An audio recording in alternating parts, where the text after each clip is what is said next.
নবীজি বলেন, আনসারী রে, তোমার ঘরের মধ্যে এত বড় গর্ত খোঁড়া কেন? আনসারী বলেন, নবী গো, নবী,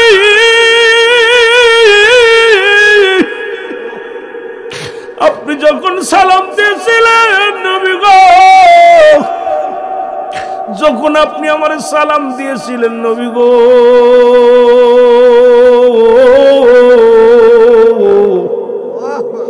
তখন আমি এই গর্তের মধ্যে উলঙ্গ অবস্থায় বসেছিলাম, এই কারণে আপনার সালামের জবাব নিতে পারি নাই। রাসূলুল্লাহ বলে, আনসারী তুমি কি জানাইলে, কি শুনাইলে? বলে, নবী গো, স্বামী স্ত্রী মিলা মাত্র একখানা কাপড়। কয়খানা? জোরে বলেন, কয়খানা? স্বামী স্ত্রী মিলা কাপড় একখানা। নবী গো, আপনি ওয়াজ করেছিলেন, যদি কোনো ব্যক্তি 5 ওয়াক্ত নামাজ, 5 ওয়াক্ত সালাত সময় মতো ওক্তের মতো আদায় করতে পারে, আপনি তার হাত ধরে জান্নাতে নিবেন। নবী গো, এই ওয়াজটা বাড়ি এসে করি। আমার বিবি আমার কাছে দাবি করেছিল, স্বামী, আমি যেন সময় মতো আদায় করতে পারি, এই জন্য আমি সালাম ফিরাইয়া দেরি করি না, দৌড়াইয়া বাড়ি আসি। নবী গো,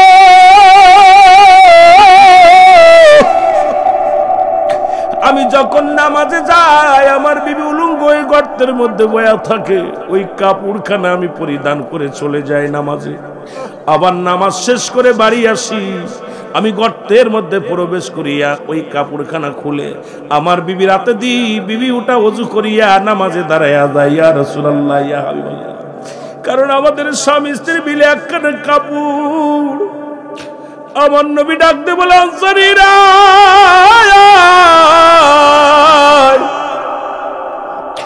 আমি নবী কথা দিলাম রে, আমি নবী জবান দিলাম, হাসরের ময়দানে আনসারী তোদের স্বামী স্ত্রীকে জান্নাতে না নিয়ে আমি নবী জান্নাতে যাব না। এ ভাইয়েরা আমার, বন্ধুরা আমার, আজকে এই রাজরের জমিনে, মাদারীপুরের জমিনে কত ইটালি প্রবাসী এত হাজার হাজার টাকার কাপড় থাকতেও নামাজে যায় না। আপনাদের এই ইটালির জমিনে মুসলমান, শোনো, এই মাদারীপুরে এমন কোন গরিব নাই যার একখানা কাপড় আছে। যে ফকির, তার 2-3টা মেম্বার সাহেবের ওয়ার্ডে যারা সবচেয়ে গরিব, তারও অনুদান দেয়, সেই ব্যক্তি অনুদান পায়। সুতরাং এখানে নামাজ ছাড়ার মতো কোনো একটার কারণ নাই। নামাজ ফাঁকি দিয়ে আল্লাহর দরবারে জবাব দেওয়ার মতো ক্ষমতা কারণ নাই। কারণ মুসলমান সব চাইতে যিনি দরিদ্র, সব চাইতে যিনি গরিব, তারও 2-4টা কাপড় আছে। এরপরও যদি নামাজে না যায়, আমার আল্লাহর সঙ্গে কি জবাব দিবা আমার বুঝি আসে না। জোরে জোরে বলেন ঠিক কিনা? এক কাপড়ে নবী সাহাবীরা স্বামী স্ত্রী দুজন নামাজ পড়ছে, একটা কাপড় মাত্র, একটা কাপড়। চিন্তা করছে, যখন বিবি পড়তো স্বামী উলঙ্গ হয়ে বসে থাকতো, আবার স্বামী যখন পড়তো বিবি উলঙ্গ হয়ে বসে থাকতো। এই অবস্থায় নামাজ পড়েছে, তবু নামাজ আর না। এই অবস্থায় নামাজের গুরুত্ব কত ভালো ছিল নবীজি রাখছে, সাহাবীদের প্রতি নামাজের প্রতি কত গুরুত্ব দিছে। এ মুসলমান শোনো, এই রাসূলুল্লাহ নামাজের জন্য এত মেহনত করে গেলেন। আরে নবীর চাইতে তুমি বুজুর্গ না, সাহাবীদের চাইতে বুজুর্গ না। তুমি নামাজ কাজা দিয়ে কিসের এত অ্যাডাম মারো? তুমি কিসের মৌলবী, কিসের মুন্সি, কিসের মাওলানা? নামাজ ছাড়া যদি কোনো পীর, মুসলমান আমার বাবারা শুনে নেন, কেউ যদি পানির উপর দিয়ে ভেসে যায় নামাজ পড়েন, ওরা বন্ড। নামাজ দেখবেন যে পীর হোক, যে পীরের দরবারে নামাজ নাই, ওই পীর ভণ্ড। কারণ মুসলমান নামাজ পড়ে না, আগুনের উপর হাত দিলেও আগুনে হাত পড়ে না, নামাজ তারা পড়ে না, এরাও ভণ্ড। জোরে বলেন ঠিক কিনা? ভণ্ড দাও কিছু কিরামতি দেখাইতে পারে, ওটা দেখে ভুলে যাওয়া যাবে না। এ মুসলমান, ওটা দেখে ভুলে যাওয়া যাবে না। বললেন না, বিপদ আনলেন। কারণ তৎকালীন জামানায় নবী যখন কালেমার দাওয়াত দিয়েছিল, আশহাদু আন্না ইলাহা ইল্লাল্লাহু ওয়াহদাহু লা শারীকা লাহু আশহাদু আন্না মুহাম্মাদান আবদুহু ওয়া রাসূল। জোরে বলেন মারহাবা। মুসলমান শোনো, নবী যখন দাওয়াত দিতেছিলেন কালেমার দাওয়াত, ইসলামের দাওয়াত, রিসালাতের দাওয়াত, নবুয়তের দাওয়াত। কিন্তু নবীজি বললেন, কি বললেন? আমার সাথে পড়েন, বিসমিল্লাহির রাহমানির রাহিম। কুল হুয়াল্লাহু আহাদ, আল্লাহুস সামাদ, লাম ইয়ালিদ ওয়া লাম ইউলাদ ওয়া লাম ইয়াকুল লাহু কুফুয়ান আহাদ। সুবহানাল্লাহ বলেন। আল্লাহর নবী বলেন, আল্লাহর নবী কি কয় শুনেন। আল্লাহ বলেন, আল্লাহ কি বলে? আল্লাহর নবী জানায় দেন। আল্লাহ বলে, হাবিব জানায় দেন আমি আল্লাহ এক। আল্লাহ কয়জন? যারা চন্দ্র পূজা করেন আদম থেকে শুরু করে আখেরি নবী পর্যন্ত, আমি বুঝানোর জন্য এত লম্বা চওড়া কথা সংক্ষেপে বললে বুঝতে পারবেন না, তবু একটু টাচ দিয়ে যায় মুসলমান। আল্লাহ কয়, বান্দা আমি আল্লাহ এক, আমি কাউরে জন্ম দিই নাই, কারো থেকে জন্ম নিই নাই। আল্লাহর কোনো ছেলে মেয়ে আসেনি, কথা কন, তারে ভালোবাসা লাগবে নি। যদি আল্লাহর কোনো পরিবার পরিজন থাকতো তারে ভালোবাসা লাগতো। জোরে ভালো না বাসলে আল্লাহ খুশি হবে না। তবে আল্লাহ খুশি হবে কারে? রাসূলকে ভালোবাসলে। জোরে বলেন ঠিক কিনা? আর নবীও আল্লাহর প্রেরিত রাসূল বা বান্দা। জোরে বলেন ঠিক কিনা? এ মুসলমান, গভীর মনে আল্লাহ বলে, বান্দারা শুনে নাও, আমি আল্লাহ কাউরে জন্ম দিই নাই, কারো থেকে জন্ম নিই নাই। সারা পৃথিবী, সারা জামান, সারা দুনিয়া, ও মুসলমান, সারা কুল কায়নাত, এই পৃথিবীর মধ্যে মুসলমান, সারা পৃথিবী আমার মুকাফিক্কি, আমি কারোর মুকাফিক্কি নাই। আর সারা পৃথিবী শুনে নাও, শুনে নাও, শুনে নাও, এ মুসলমান শুনে নাও, আজকে অল পৃথিবীর মধ্যে, সারা পৃথিবীর মধ্যে, আসমান জমিনের মধ্যে যা কিছু আছে, খবরদারি চলবে কার? তাকাব্বুরি চলবে কার? আর একটু জোরে বলেন কার? হুকুম চলবে কার? নিষেধ চলবে কার? আইন মানবো কার? আল্লাহ কয়, বান্দা আমি কারুরে জন্ম দিই নাই, কারু থেকে জন্ম নিই নাই, আমার সমতুল্য, আমার সমকক্ষ আর কেউ নাই, ঠিক কিনা? আর সারা পৃথিবী আমার মুকাফিক্কি, আমি কারোর মুকাফিক্কি না। সুতরাং আমরা সবাই মাওলার মুকাফিক্কি, মাওলা আমার মুকাফিক্কি নয়। যারা বলেন ঠিক কিনা? এই ওয়াজ যখন নবীজি করলেন, নবীর সঙ্গে তৎকালীন যেমন এক বদমাইশ, নাম হলো, মুসলমান শোনো, নামটা শুনে নাও, আমার রাসূলুল্লাহ যখন এই কালেমার দাওয়াত দিলেন, লা ইলাহা, নাই কোন ইলাহ ইল্লাল্লাহু, এক আল্লাহ ছাড়া, মুহাম্মাদুর রাসূলুল্লাহ সাল্লাল্লাহু আলাইহি ওয়াসাল্লাম, নবীজির এই কালেমা প্রচার করতে লাগলেন। ওলিদ নামে এক বদমাইশ, সবচেয়ে বড় কাজ্জাব বদমাইশ, উনি একটা প্রতিমা বানাইলেন, মূর্তি বানাইলেন, স্বর্ণ দিয়ে বিশাল একটা মূর্তি বানাইয়া এইটা কয়, মুহাম্মাদের ভগবানের সিজদা করব না, মুহাম্মাদের ভগবান আমি মানি না, উনি কথা বলতে পারে না। এই মুহাম্মদ, তোমার ভগবানে আমাদের সঙ্গে কথা বলাও। কত বড় বদ, কত বড় বদ, চিন্তা করছেন? যাই বলে, আব্দুল্লাহর বেটা মুহাম্মদ, তুমি যে বলতো তোমার আল্লাহ এক, সে আল্লাহর সঙ্গে আমাদের কথা বলায় দাও, পরিচয় করায় দাও। কত বদ, চিন্তা করছেন? আমাদের একটু পরিচয় করায় দাও। নবী বলে, শোনো, আল্লাহর কোনো শরীক নাই, আমার আল্লাহ এক, তাকে পাওয়ার মাধ্যম হলো আমি। সুবহানাল্লাহ বলেন না? আর একটু জোরে বলেন। ওলিদ কয়, না, আমি মানি না, তোমার ওই খোদারে, না দেখা খোদারে আমরা পূজা করব না, সিজদা করব না, যারে দেখা যায় না, যার আকার নাই, যারে জীবনেও কোনোদিন দেখি নাই, তারে আমি কোনোদিন মানতে পারি না। ওলিদ পুতুল বানায় সারা রাত ভরে পায়ের মধ্যে সিজদায় দিয়ে পড়ে থাকে, সিজদার মধ্যে লুটায়া ডাক দে, ভগবান, ভগবান, ও ভগবান, তুই আমার ঈশ্বর, তুই আমার খোদা, তুই আমার সব, তুই আমার রব। একদিন গভীর রাত্রে ডাকতে বলেন, ভগবানের ভিতর থেকে আওয়াজ আসে, অলিদ, অলিদ রে ডাকতে, অলিদ, আমি তোর খোদা, তোর উপরে রাজি হয়েছি। নাউজুবিল্লাহ বলেন না? ওই পুতুলের ভিতর থেকে আওয়াজ আসে, অলিদ, আমি তোর খোদা, আমি তোর ভগবান, আমি তোর আল্লাহ, তোর উপরে খুশি হয়েছি, তোর আহলে বায়তের উপরে খুশি হয়েছি, এই জন্য আমি জবান খুলে ফেলেছি। এত সিজদা আমারে করিস, এত পরিমাণ ভক্তি করিস, শ্রদ্ধা করিস, এই শ্রদ্ধা করতে করতে আমি তোর উপরে রাজি হয়ে গেছি, খুশি হয়ে গেছি। আজ থেকে তুই আমারে যখন কথা বলতে বলবি, যা জিগেবি, আমি তোর সঙ্গে সব কথা শেয়ার করবো। জোরে বলেন নাউজুবিল্লাহ। ওলি তো একদম আনন্দে আটকান, আমার খোদা কথা কইছে।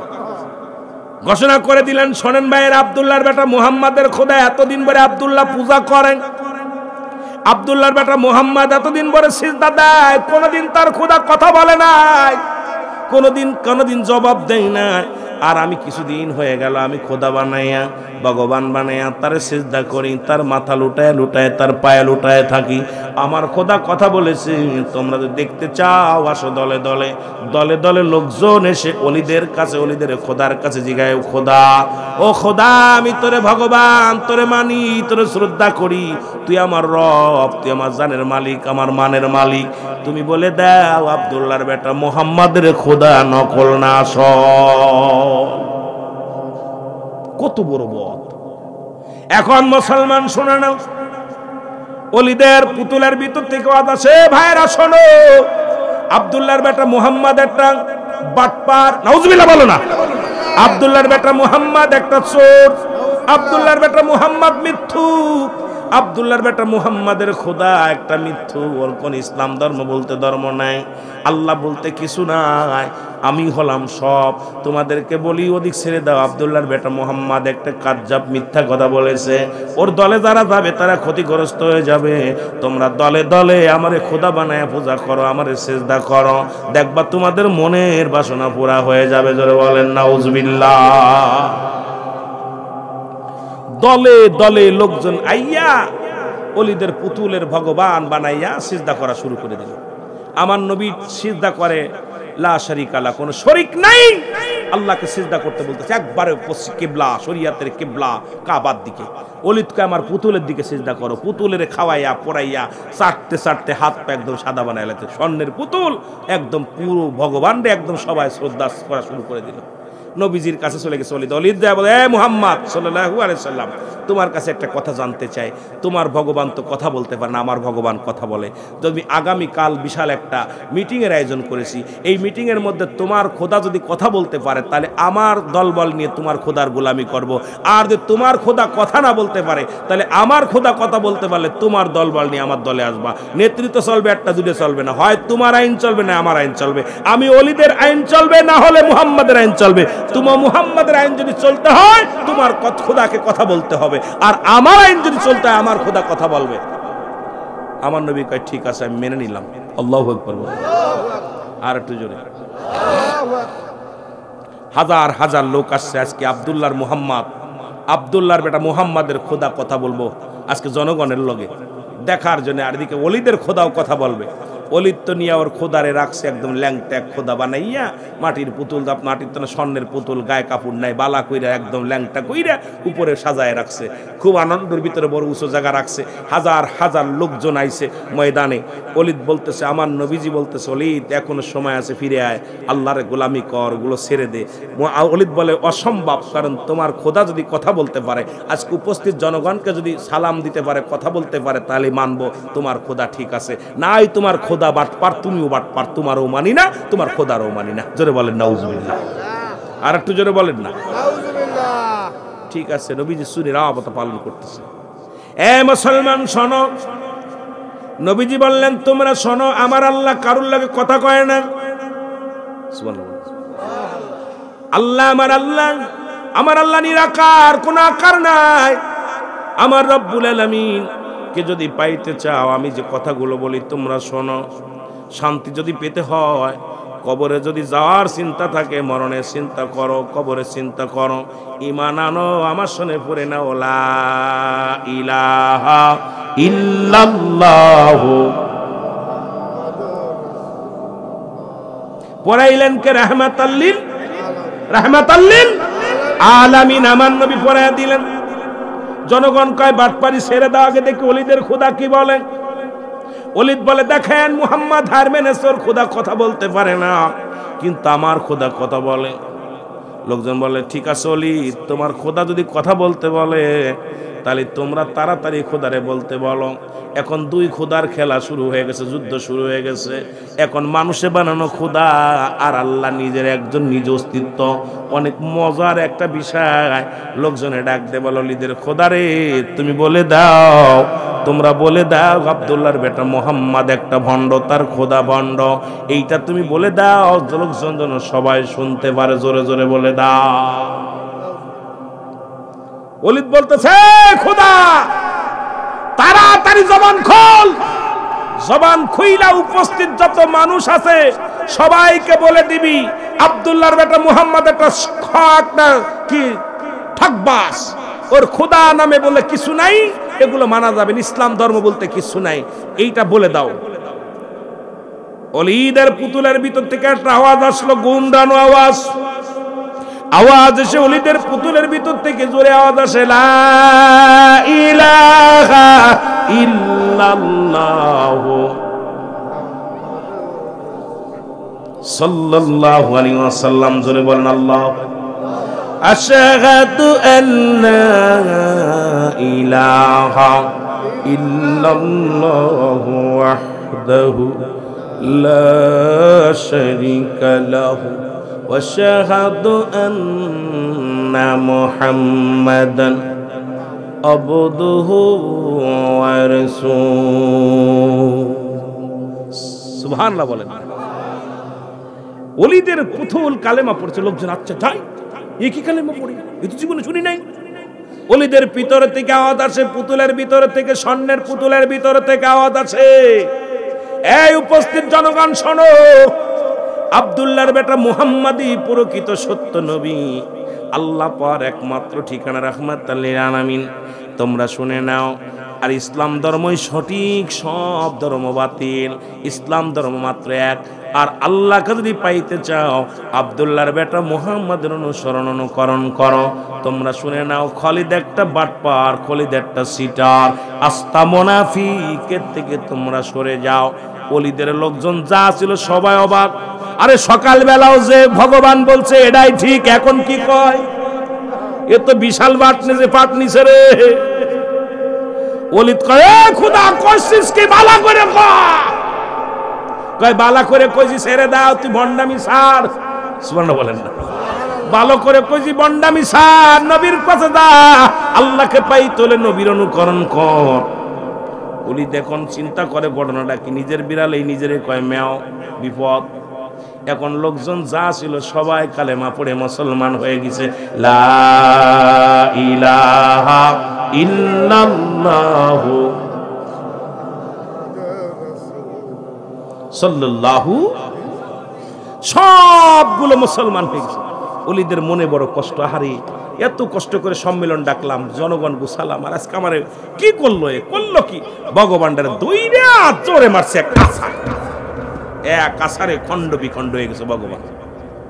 এর নবীজি হাসে মিটদের মনে বড় কষ্ট, চিন্তা করে হারে আজকে জুতার বাড়ি খাইলাম হাজার জনগণের মধ্যে, আজকে এতদিন ধরে আমারে পড়াইলো কি, ভূগোল পড়াইলে এখন কি করলো, এ করলোটা কি, বেজাল বাদায়া দিছে।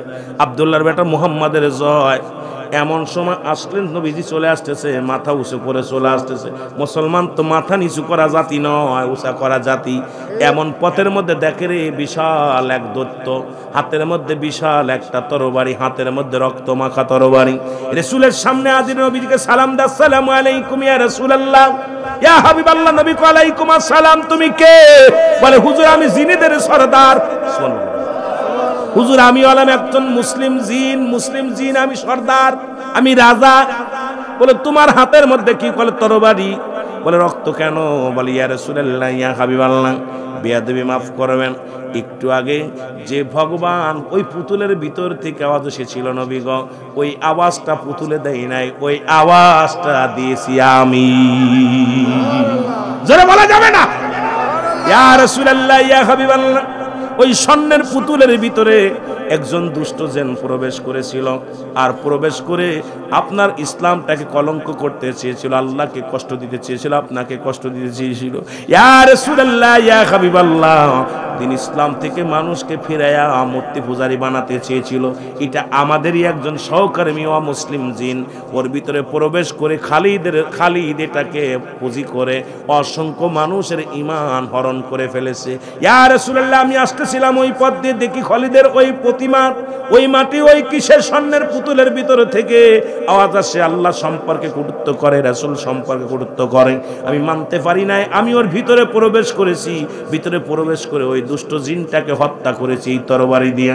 ইয়া রাসূলুল্লাহ, আমি প্রবেশ করেছিলাম যখন হাজার জনতার সামনে খালিদ বলেছে ভগবান বলো, তখন আর কেউ বলে না ওটা আমি বলেছিলাম। আমার নবী বলে তুমি কেন বললে? বলে হুজুর, মানব সৃষ্টির আগে আমাকে সৃষ্টি করেছিল আমার আল্লাহ, ঠিক কি না? এই মানব জাতির আগের জাতি হলাম আমরা, মানব জাতির আগের জাতি আমি, দুনিয়াতে আল্লাহ আমাদের পাঠাইছিল। ইয়া রাসূলুল্লাহ, ইয়া হাবিবাল্লাহ, আমাদের কর্মের কারণে তো ইয়া রাসূলুল্লাহ আমরা এখন জিন জাতি। শুনেন নবী গো, ও নবী, আপনারা মানব জাতি, আমরা জিন জাতি, দুইটা জাতি কিন্তু আপনাদের আগে আমারে পাঠাইল। নবী গো, আমি আদমকে বলতে শুনেছি রাহমাতাল লিল আলামিন, ঈসাকে বলতে শুনেছি রাহমাতাল লিল আলামিন, ইব্রাহিমকে বলতে শুনেছি রাহমাতাল লিল আলামিন, ইব্রাহিম সালমান মুসা আলাইহিস সালামকে বলতে শুনেছি রাহমাতাল লিল আলামিন। সুতরাং আপনি যে নবীদের নবী, এর মধ্যে কোনো সন্দেহ নাই। এই জন্য আপনাকে নিয়ে যখন কটূক্ত করেছে আমি মানতে পারি নাই, আল্লাহকে নিয়ে যখন কটূক্ত করেছে আমি মানতে পারি নাই, এই কারণে আমি দুনিয়া থেকে তারে বিদায় করে দিছি। জোরে বলেন আল্লাহু আকবার। মুসলমান শুনে না, এই জন্য আখিরি নবী রাহমাতুল লিল আলামিন আপনার আমার নবী বলেন ওয়াফাতি খায়রুল লাকুম। এ উলামায়ে কেরাম গভীর মনোযোগ, নবী কো আমার ওয়াফাতটা উম্মতের জন্য কল্যাণ স্বরূপ। সুবহানাল্লাহ বলেন না? নবী বলতেন হায়াতি খায়রুল লাকুম। এই একটা হাদিসের বিষয় নিয়ে আলোচনা করলে আমার রাত শেষ হয়ে যাবে, এত আলোচনা করার সুযোগ পাবো না। নবী কো ওয়াফাতি খায়রুল লাকুম, মুসলমান আমার ওয়াফাতটাও আমার উম্মতের জন্য কল্যাণ স্বরূপ। কারণ পৃথিবীর মধ্যে কোন উম্মত আমি এই জন্য দুনিয়া থেকে বিদায় নিলাম, আমার উম্মতিরা যদি দুনিয়ার মধ্যে কোনো ভালো কর্ম করে আমি নবী সঙ্গে সঙ্গে আল্লাহর দরবারে প্রশংসা করি। আমার আল্লাহ ওই রাজরের জমিনে এ রব্বি করিম জাহাঙ্গীরের বাড়ি ওই মাহফিলে অমুক পাগলটা বসে বসে তোমার জিকির করে, নামাজ পড়ে, তাসবিহ পড়ে, আল্লাহর দরবারে আমি শুকরিয়া আদায় করি, প্রশংসা করি আল্লাহর দরবারে। আবার কোন উম্মত যদি গুনাহের কাজ করে সঙ্গে সঙ্গে আমি নবী আল্লাহর দরবারে ইস্তেগফার করি, ক্ষমা চাই, আল্লাহ অমুক ব্যক্তি মেম্বারে তুমি মাফ করে দাও, আলেমরে তুমি মাফ করে দাও, ওই অমুকরে তুমি মাফ করে দাও। আরে অন্যায় করে ছেলে মাফ চায় বাবায়, অন্যায় করে গ্রামের ছেলে মাফ চাই, চেয়ারম্যান মেম্বার যাইয়া ওই মেম্বার জানে ওই উনার ওয়ার্ডের কত সন্তান এইরকম অন্যায় করে রাতের অন্ধকারে যে হাতটা ধরতে হয় বাজান রে, ও ছেলেটা অন্যায় করেছে তুই ওরে মাফ করে দে, গোপনে যে মাফ চায়। এটা আমি আপনি বুঝি না, কারণ উনি গোপনে মাফ চাই গ্রামটা ঠিক রাখার জন্য, ঠিক কিনা? ঠিক কিনা? উনার জিগাইবেন উনি গোপনে যে মাফ চায়, মুরব্বী যে মাফ চায়, বাজান রে ওরে মাফ করে দে। এ মুসলমান, এমন নবীর উম্মত হইলাম, ভুল করি আমরা, ক্ষমা চাই আমার নবী। এই নবীর পক্ষে থাকা লাগবে কি লাগবে না? যাব আমি সোনার মদিনায়, বলেন যাব আমি, রে আমার মনের জল্পনা কল্পনা নবী যাব আমি। ভাল লাগে না? পুলাই গজল গাইছে, আর আমার বয়স আছে নি, ওতেরটা গাইছে, এই জন্য আমার মন চাচ্ছে না গাইতে, ঠিক না? এর নবীজিকে ভালোবাসি, মনটাই আমার অনেক খুশি, নবীজিকে ভালোবাসি, ওরে নবীজিকে ভালোবেসে তৃপ্তি মেটে না, বলো নবীজিকে ভালোবেসে না গো যাব আমি সোনা, ওরে আমার মনের জল্পনা কল্পনা নবী যাব। মারহাবা বলেন না? আরো জোরে রাসূলুল্লাহ আমার নবীজির, সেই নবীকে নিয়ে বলতেছিলাম অনেক কথা, সেই রাসূলের আদর্শ নিয়ে কথা বলতেছিলাম, সেই নবীজির চরিত্র নিয়ে যারা এখনো যাদের ভিতরে সন্দেহ আছে, আমি মনে করি তাদের ইমানের ভিতরে এখনো গরমিল আছে। জোরে বলেন, ইমানের ভিতরে গরমিল আছে। আমি এই জন্য অনুরোধ করব বাবা, দয়াল নবীর ভালোবাসা, দয়াল নবীর ভালোবাসার মধ্যে আপনি ঢুকেন। দয়াল নবীর ভালোবাসা যার অন্তরে যতটুক, তার ঈমান বলতে ততটুক। নবীরে ভালোবাসা যার অন্তরে নাই, তার ঈমান বলতে কিচ্ছু নাই, সরাসর বেঈমান। জোরে বলেন ঠিক কিনা? আমার ভাইয়েরা, আমার বন্ধুরা, বাবা হিসেবে নবী কত ভালো ছিল, কথা কন না কেন, কথা কন না। রাষ্ট্রনায়ক হিসেবে কেমন ছিল? আমাদের মতো ঘুষখোর? বাবা হিসেবে মতো সিটার? স্বামী হিসেবে কেমন ছিল, কথা কন?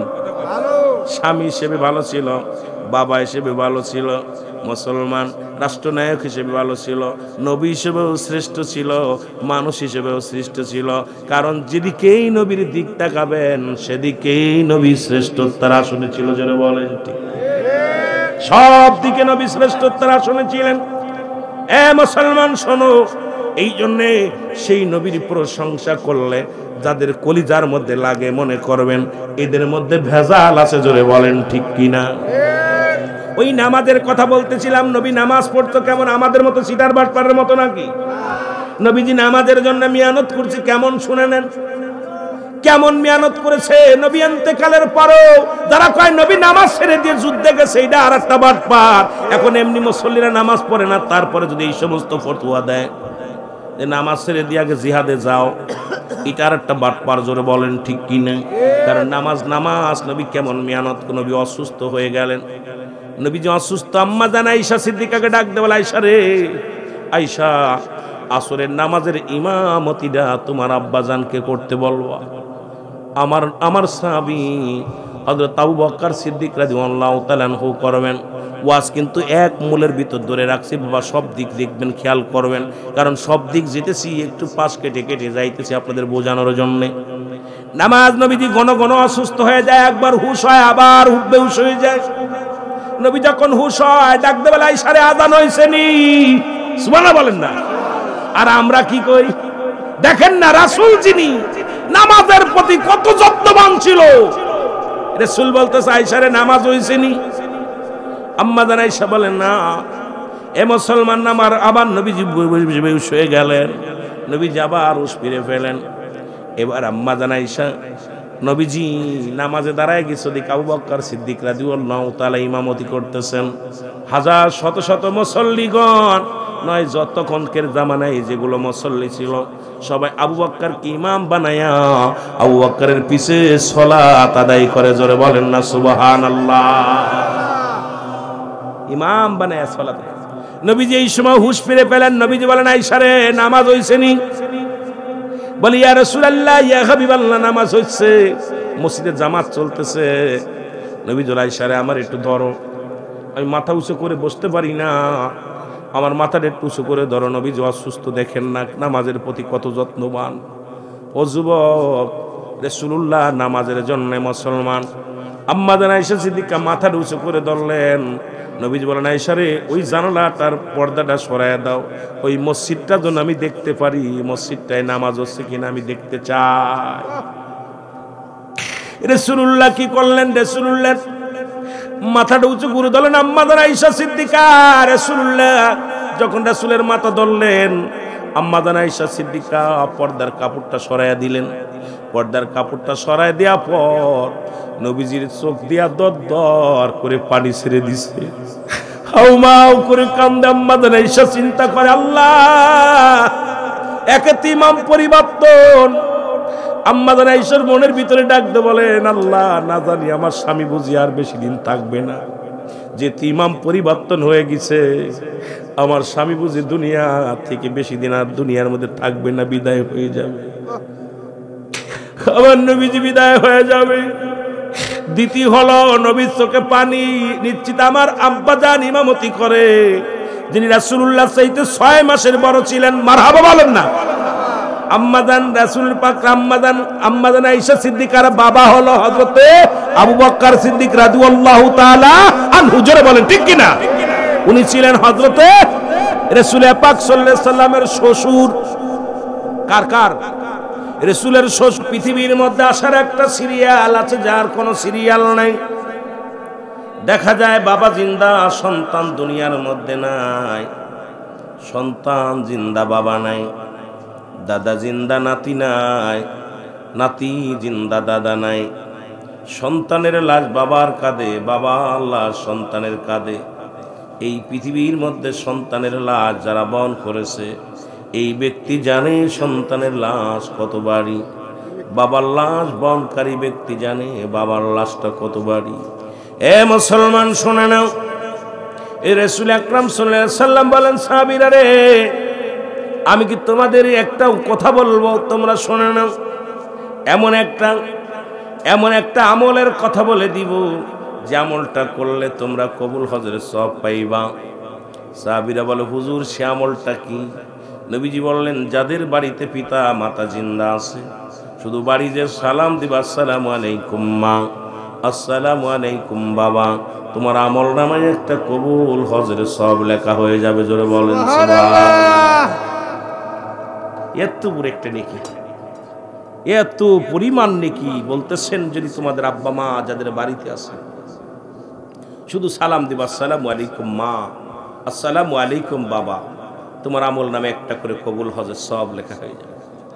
রাসূল আকরাম সাল্লাল্লাহু আলাইহি সাল্লাম বলার পর সাহাবীরা বলে, এই কাজ যদি আমরা একাধিকবার করি, নবী বলেন, যতবার যতবার যতবার তোমার মন চায়, যতবার তোমার বাবারে সালাম দিবা, যতবার তুমি সালাম দিবা, ততবার একটা করে নেকি তোমার আমল নামায় লেখা হয়ে যাবে। জোরে বলেন সুবহানাল্লাহ। নবীর সাহাবীরা কান্দে, চোখে পানি। রাসূল বলে, সাহাবীরা তোমরা কেন কান্দো? নবীজি বলেন, তোমরা কেন কান্দো? বলে, ইয়া রাসূলুল্লাহ, ইয়া হাবিবাল্লাহ, এমন একটা আমলের কথা বললেন, অথচ আজকে দুনিয়ার মধ্যে আমাদের মা নাই, আমাদের বাবা নাই, মাও মারা গেছে, বাবাও মারা গেছে। 1 মাস আগে, 2 দিন আগে, 10 দিন আগে, 1 বছর আগে, 6 মাস আগে যদি এই আলোচনার আগে শুনতাম, তাহলে এত বড় নেকি থেকে আমরা বঞ্চিত হইতাম না। কত প্রতিযোগিতা ছিল সাহাবীদের মধ্যে, কে কত প্রতিযোগিতা করত, কে কত আমল করবে, আর আমরা প্রতিযোগিতা করি, ওর 2 ছেলে বিদেশে, আমার 3টা পাঠাইব। কথা বলেন, সাহাবীদের ভিতরে প্রতিযোগিতা ছিল আমল নিয়ে। কেউ রাত ভরে ইবাদত করেছে, কেউ কোরআন তেলাওয়াত করেছে, কেউ তাসবিহ পড়েছে, কেউ বা জিকির করেছে, কেউ বা দান খয়রাত করেছে, কেউ বা দুনিয়ার মানুষের দাওয়াত দিছে।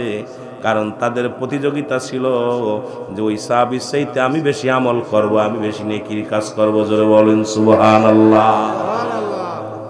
তাদের প্রতিযোগিতাই ছিল কে কত বেশি আমল করতে পারে। আর আমাদের প্রতিযোগিতা কে কয়টা বাড়ি করতে পারে, কে কয়খান জমি কিনতে পারে, কে কয়টা ছেলে মেয়ে বানাইতে পারে, কে কার সাথে সুন্দরী বউ বিয়ে করতে পারে। জোরে কোন ঠিক কিনা? সব ব্যতিক্রম, সম্পূর্ণ ব্যতিক্রম। আমার ভাইরা, আমার বন্ধুরা, আমার রাহমাতুল লিল আলামিন বলেন, সাহাবীরা রে, তোমরা কেন কান্দো? তোমাদের চাইতে আমি বড় এতিম, কারণ আমি নবী এমন এতিম। আমার মা, আমার বাবা, আমি যখন মায়ের গর্ভে মাত্র 6 মাস, বাবা দুনিয়া থেকে বিদায়, এই চামড়ার চোখ দিয়া জীবনে একদিনও বাবারে দেখতে পাই নাই, একদিনও দেখতে পাই নাই। শুধু তাই নয়, শোনে নাও, আমার যখন বয়স মাত্র 6 বছর, মাকে হারাইছি। 6 বছর 7 মাস যখন আমি, তখন দাদারে হারাইছি। আমার মতো এতিম পৃথিবীর মধ্যে আর কেউ নাই। তোমরা কি আমার মতো এতিম আছো? সাহাবীরা নীরব হয়ে গেলেন। রব্বুল আলামিন জিবরিল আমিনকে ডাকতে বলে, জিবরিল তাড়াতাড়ি যাও, আমার হাবিবকে জানায়া দাও, যাদের আব্বা নাই, যাদের মা নাই, তারা যেন দোয়া করে, রব্বির হামহুমা কামা রব্বায়ানি সগীরা। সুবহানাল্লাহ। আমার সাথে পড়েন, রব্বির হামহুমা কামা রব্বায়ানি সগীরা। ঘোষণাকার অথচ আদম নবী কান্দে, রব্বানা যালামনা আনফুসানা ওয়া ইল্লাম তাগফির লানা ওয়া তারহামনা লানাকুনান্না মিনাল খাসিরিন। আল্লাহু আকবার বলুন। একটু জোরে জোরে চিল্লায় বলেন আল্লাহু আকবার। আদম নবী কান্দে নিজের জন্য, এখন আমরাও কান্দি নিজের জন্য। রব্বুল আলামিন দোয়া শিখিয়ে দেয় উম্মতের জন্য, আব্বা মার জন্য দোয়া শিখিয়ে দেয়। এই জন্যই বলতেছিলাম, কারো জন্য আব্বা নাই, কারো জন্য মা নাই, এই দুনিয়া থেকে বিদায় হয়ে গেছে। আল্লাহ আব্বা মার কবরখানা তুমি জান্নাতের বাগান বানিয়ে দাও। আল্লাহ কবুল করো। জোরে বলেন আমিন। আরো জোরে বলেন আমিন। আব্বা মামাদের অনেকেরই নেই, তবে যুবকগুলো নাই। আজকে মাদারীপুরের জমিনে সব মুরব্বী, আমার ভালো লাগছে যে মুরব্বী একরাম আছে মাহফিলে। যুবকগুলো ওরা বিদেশের টেনশনে কথা বলছে, সব ইটালির টেনশনে আছে ওদের মাথার ভিতরে, কবে যাবে। আহা আমার ভাইয়েরা, আমার বন্ধুরা, আমার গভীর মনোযোগ। যেহেতু মরণ হয় মানুষের দুইটা টাইমে, একটা হলো রাতের বেলা, একটা হলো দিনের বেলা। আল্লাহ দিন শুরু করেছে নামাজ দিয়া, রাতও শুরু করেছে নামাজ দিয়া। জোরে বলেন ঠিক কিনা? দুইটা, রাত এবং দিন। মরণ হয় কয়টা টাইম মানুষের? জোরে বলেন কয়টা টাইমে? দুইটা টাইমে মানুষের মরণ হয়। এ মুসলমান শুই না,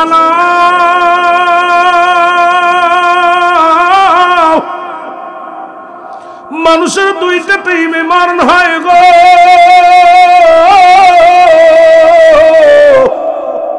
একটা হলো রাতের বেলা, একটা হলো দিনের বেলা। ও মুসলমান, দিন শুরু করেছে আমার আল্লাহ নামাজ দিয়া, রাত শুরু করেছে আমার আল্লাহ নামাজ দিয়া। পালাইবি কই? আল্লাহরে ফাঁকি দিবি? দেওয়া সম্ভব না। দিন শুরু করবি আমার গোলামি করে, রাত শুরু করবি আমার গোলামি করে, কারণ আমি তোদের মনিব, তোরা আমার গোলাম। জোরে বলেন ঠিক। বান্দারে দিন শুরু করেছে, দিনের শুরু হলো বান্দা ফজর। 2 রাকাত সুন্নাত নামাজ তুমি আদায় করলা, তুমি হয়ে গেলে আমার রাসূলের প্রেমিক। এখন সুন্নাত তো পড়িও না, দাড়ি শুধু চাচি। আমার যুবক বাজানরা, বুড় যুবক নয়, অসংখ্য বুড়ো মানুষ এখনো দাড়ির মধ্যে খুর লাগায়া সপ্তাহে 7 দিন দাড়ির মধ্যে খুর না লাগাইলে মজা লাগে না। জোরে কোন ঠিক কিনা? এরে কপাল ফোড়া, তোরা কপাল ফোড়া। মহিলা তো আল্লাহ দাড়ি দেও, মহিলাদের দেন নাই, দাড়ি দিয়েছে পুরুষের জন্য, যেটা দায়মি সুন্নাত। আজকে মুসলমানের মুখের দিকে তাকাইলে দেখা যায় মুখের মধ্যে দাড়িগুলো না, দাড়িগুলো কেটে নমঃসত্তরের মতো, একদম নমর মতো রয়েছে। মনে কিছু করবেন না, মুসলমান এখন ডিজিটাল দাড়ি উঠছে। এখন দেখি অসংখ্য হিন্দুরাও মুখের মধ্যে দাড়ি লাগানো শুরু করছে, কারণ চমৎকার দাড়ি, তার স্টাইল দাড়ি রাখছে, কারণ তাদের এই দাড়ির মর্যাদা। আর মুসলমান শুনে নেন, আপনার দাড়ির মর্যাদা এক নজরে বলেন ঠিক কিনা? এক বুড়ি গাউসে পাকরে জিগাইছিল দাড়ির মর্যাদা। গাউসে পাক কত ইমানদার দেখেন। গাউসে পাক একবার জিগালো এক বুড়ি মা, ও গাউসে পাক শোনো, এই যে আমার বকরিটা, ছাগলটা দেখছো নি? কহ, এই ছাগলের মুখেও দাড়ি, তোমার মুখেও দাড়ি, তুমি তো দাড়ি নিয়ে বাড়াবাড়ি করো, দাড়ির ওয়াজ করো, দায়মি সুন্নাতের ওয়াজ করো, তোমার মুখের মধ্যেও দাড়ি হইছে। মুসলমান, আমার ছাগলের মুখেও দাড়ি হইছে, বকরির মুখেও দাড়ি হইছে। তোমার কাছে জানতে চাই, তোমার দাড়ির মর্যাদা বেশি নাকি আমার ছাগলের দাড়ির মর্যাদা বেশি? কত বড় বদ! গাউসে পাক বলে, মা গো, আমি আজকে বলতে পারতেছি না। মুসলমান গভীর মনোযোগ, মা গো, আমি আজকে তোমার প্রশ্নের জবাব দিতে পারবো না। কবে দিবা? কয়, মারে, আমি যদি ঈমান নিয়ে না মরতে পারি। এখন অসংখ্য অমুসলিমের মুখেও দাঁড়িয়ে আছে, যদি ঈমান না থাকে দাড়ি দিয়ে লাভ কি? জোরে বলেন ঠিক কিনা? কথা কি বুঝতেছেন? আবার কোয়েন না দাড়ির বিরুদ্ধে ওয়াজ করছে হুজুর। রবীন্দ্রনাথের দাড়ি আর আপনার দাড়ি কি এক? বদমাইশ তো কালেমা পাই নাই। ফিরাউনের দাড়ি আর আপনার দাড়ি এক? আবু জেলের দাড়ি আর আপনার দাড়ি এক? কারণ আপনার হলো ইমানের দাড়ি আর হলো বেঈমানের দাড়ি। জোরে বলেন ঠিক কিনা? এখন আমার দেশে অনেক স্টাইলে দাড়ি রাখে। আমি যুবকদের বলি, স্টাইল নয়, নবীর সুন্নাতটা বুকে ধারণ করে দাড়িগুলো রেখে দাও। দাড়ির মধ্যে আর খুঁট দিও না। দেখবা শান্তি পাবা, দুনিয়ার মধ্যে শান্তি পাবা। জোরে বলেন ঠিক কিনা? গাউসে পাক মুসলমান উত্তর না দিয়ে মারা গেল, উত্তর দিয়ে না গেল, মারা গেল, জানাজা হয়ে গেল, দাপন কাপন হয়ে গেল। বুড়ি দৌড়ে আসছে, ডাকতে বলে দাঁড়া, আমার একটা প্রশ্ন আছে। গাউসে পাকের কাছে একটা প্রশ্ন করেছিলাম, আমার তো উত্তর দেয় নাই, উত্তর না দিয়ে মারা গেছে। উনি কেমন মুসলমান? ওনার তো নীতি ঠিক নাই, কারণ প্রতিশ্রুতি ভঙ্গ করছে। উনি বলছিল আমি উত্তর দিব, কারণ তিনটা চরিত্র যার ভিতরে থাকে সে তো মুসলমান না। নাম্বার 1 কথা বলতে গেলে মিথ্যা বলে, নাম্বার 2 আমানতের খেয়ানত করে, নাম্বার 3 মুসলমান শুনে নেন যে ব্যক্তি মুসলমান প্রতিশ্রুতি ভঙ্গ করে। এই তিনটা চরিত্র যার মধ্যে আছে সে তো মুসলমানই না। তা গাউসে পাক কেমনে মুসলমান হয়? বেজাল না? কথা কই না? বেজাল না? যাদের কথা আল্লাহ বলে কুরআনুল কারীমের মধ্যে সূরা ইউনূসের মধ্যে 11 নম্বর পারা 62 নম্বর আয়াত, আল্লাহ নিজেই বলে আলা সাবধান ইন্না নিচালা ইন্নাহু জান্নাহ, আল্লাহর তরফ থেকে যারা ওলি হয়, আল্লাহর মাহবুব বান্দা হয়, লা নাই খাউফুন শব্দের অর্থ ভয়, ওলা যদি অবস্থান করে হুমদের উপরে জানুন, তাদের কোনো চিন্তা না। সুবহানাল্লাহ বলেন না? কুরআন বলে আমি না।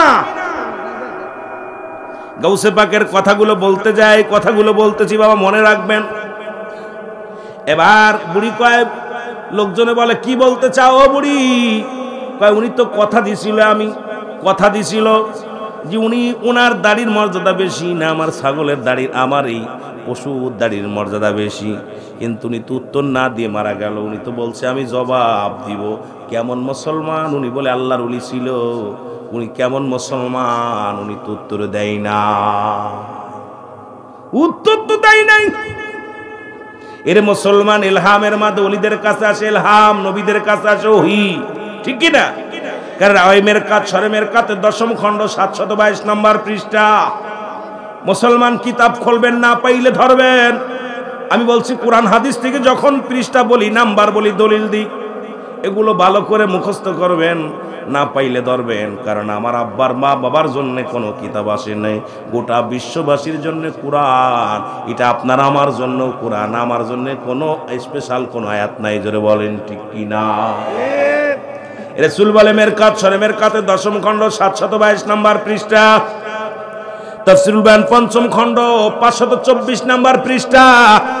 মাদারীপুর অনেক আলেম আছে রে মুসলমান, কিতাব খুঁজবেন, কিতাবের নাম বলতেছি, কিতাবের পৃষ্ঠা বলবো, নাম বলবো, না পাইলে কবেন হুজুর আপনি রং করছেন।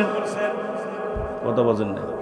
শরীরটা ভালো না, আস্তে আস্তে কথা বুঝতেছেন তো না? কষ্ট হচ্ছে? আমিও ধীরে ধীরে কথা বলতেছি বুঝার জন্য। কথা তো আজকে আর কথা বলতে খুব কষ্ট হচ্ছে। আমার ভাইরা, আমার বন্ধুরা, আমার ইলহাম আসলো গাউসে পাক, ও মুসলমান শুনে নাও। আসলো বুড়িমা, তোমার দাড়ি নয়, শুনে নাও, ওই ছাগল নয়, পশু নয়, রব্বুল আলামিন আমার দাড়ির মর্যাদা অনেক বেশি বানায়া দিছে। কারণ আমি মরতে পেরেছি লা ইলাহা ইল্লাল্লাহু সাল্লাল্লাহু, জোরে বলেন সাল্লাল্লাহু আলাইহি ওয়াসাল্লাম। বুড়িমা, বুড়িমা শোনো, কারণ আমি ঈমান নিয়ে মরতে পেরেছি। আজকে অসংখ্য যুবক দাড়িকে নিয়ে ব্যঙ্গ করা, মুসলিমেরা। ভারতের মনমোহন সিং দেখলাম দাড়ি রাখছে, এরপরে এখন বর্তমানে এক নরেন্দ্র মোদী নাকি, এই মোদিও রাখছে দাড়ি। এই বদমাইশ শোন, দাড়ি রাখলেই কি মুসলমান হওয়া যাবে? ঈমান নিয়ে যদি মরতে না পারি তোর কপাল পোড়া। জোরে বলেন ঠিক কিনা? যিনি মুসলমান এগুলোকে আঁকড়ে ধরতে হবে। 1 নাম্বার ঈমান, ঈমানটাই না রাসূলের চরিত্র। রাসূলকে বলছে বাইনাত, উত্তম ব্যবহার, উত্তম আখলাক, উত্তম চরিত্র রাসূলের ভিতরে ছিল। সেই গুণাগুণগুলো আমাদের আনতে হবে কি হবে না? জোরে বলেন আনতে হবে কি হবে না? মাদারীপুরের বাবারা, আপনারা শিক্ষিত মানুষ, জ্ঞানী মানুষ, অনেক ভাই প্রবাসে থাকে, আসছেন দেশের মধ্যে, অনেক কিছু ভালো জানেন, দেশ ভ্রমণ করেছেন, অনেক ভালো বোঝেন। এই জন্যে আপনার জীবনের ঈমান হলো, আমলের মূল কাঠি হলো ঈমান।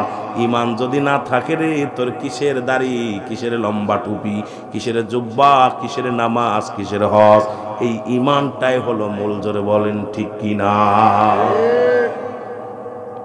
ঈমানই যদি না থাকে, ঈমান, এই ঈমানের, এ মুসলমান শুনে নাও কথা যেটা বলতেছিলাম।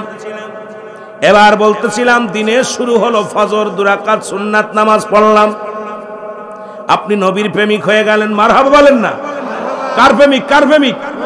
নবীর প্রেমিক হয়ে গেলেন। এবার 2 রাকাত ফরজ নামাজ আদায় করলেন, সঙ্গে সঙ্গে হয়ে গেলেন আল্লাহর গোলাম। এখন নামাজও পড়েন নাই, নবীর প্রেমিক হতে পারেন নাই, সুন্নাতের মধ্যে নাই, ফরজ ছেড়ে দিছেন, আল্লাহর গোলাম নাই। এখন আপনি কার দলের লোক? আমলিকু না বিএনপি না? আপনি কোন দল? কথা কয় না। এখন তো 2টা দল, কথার কথা বলতেছি। কোন দলে? নবীর দলেও নাই, আল্লাহর দলেও নাই। এখন যদি আপনি মারা যান, ভালো করে বুঝে নিবেন, এখন যদি মারা যান, নবীও চিনবে না, কয়টা আমার দলের লোক না। আল্লাহ কয় বদমাইশ, আমার উম্মত, আমার বান্দা ছিল না, আমার হুকুম মানে নাই, আমার হুকুম মানে নাই। এখন আপনার মৃত্যু বডিটা কার জিম্বায় থাকবে? মুসলমান, আল্লাহ আল্লাহ রাসূল তো কেউ আপনার বডির জিম্বাদার হবে না। তাহলে আপনার জীবনটা হবে বরবাদ। আপনার জন্য আল্লাহ রেখে দিছে দতুলিল কাফিরিন।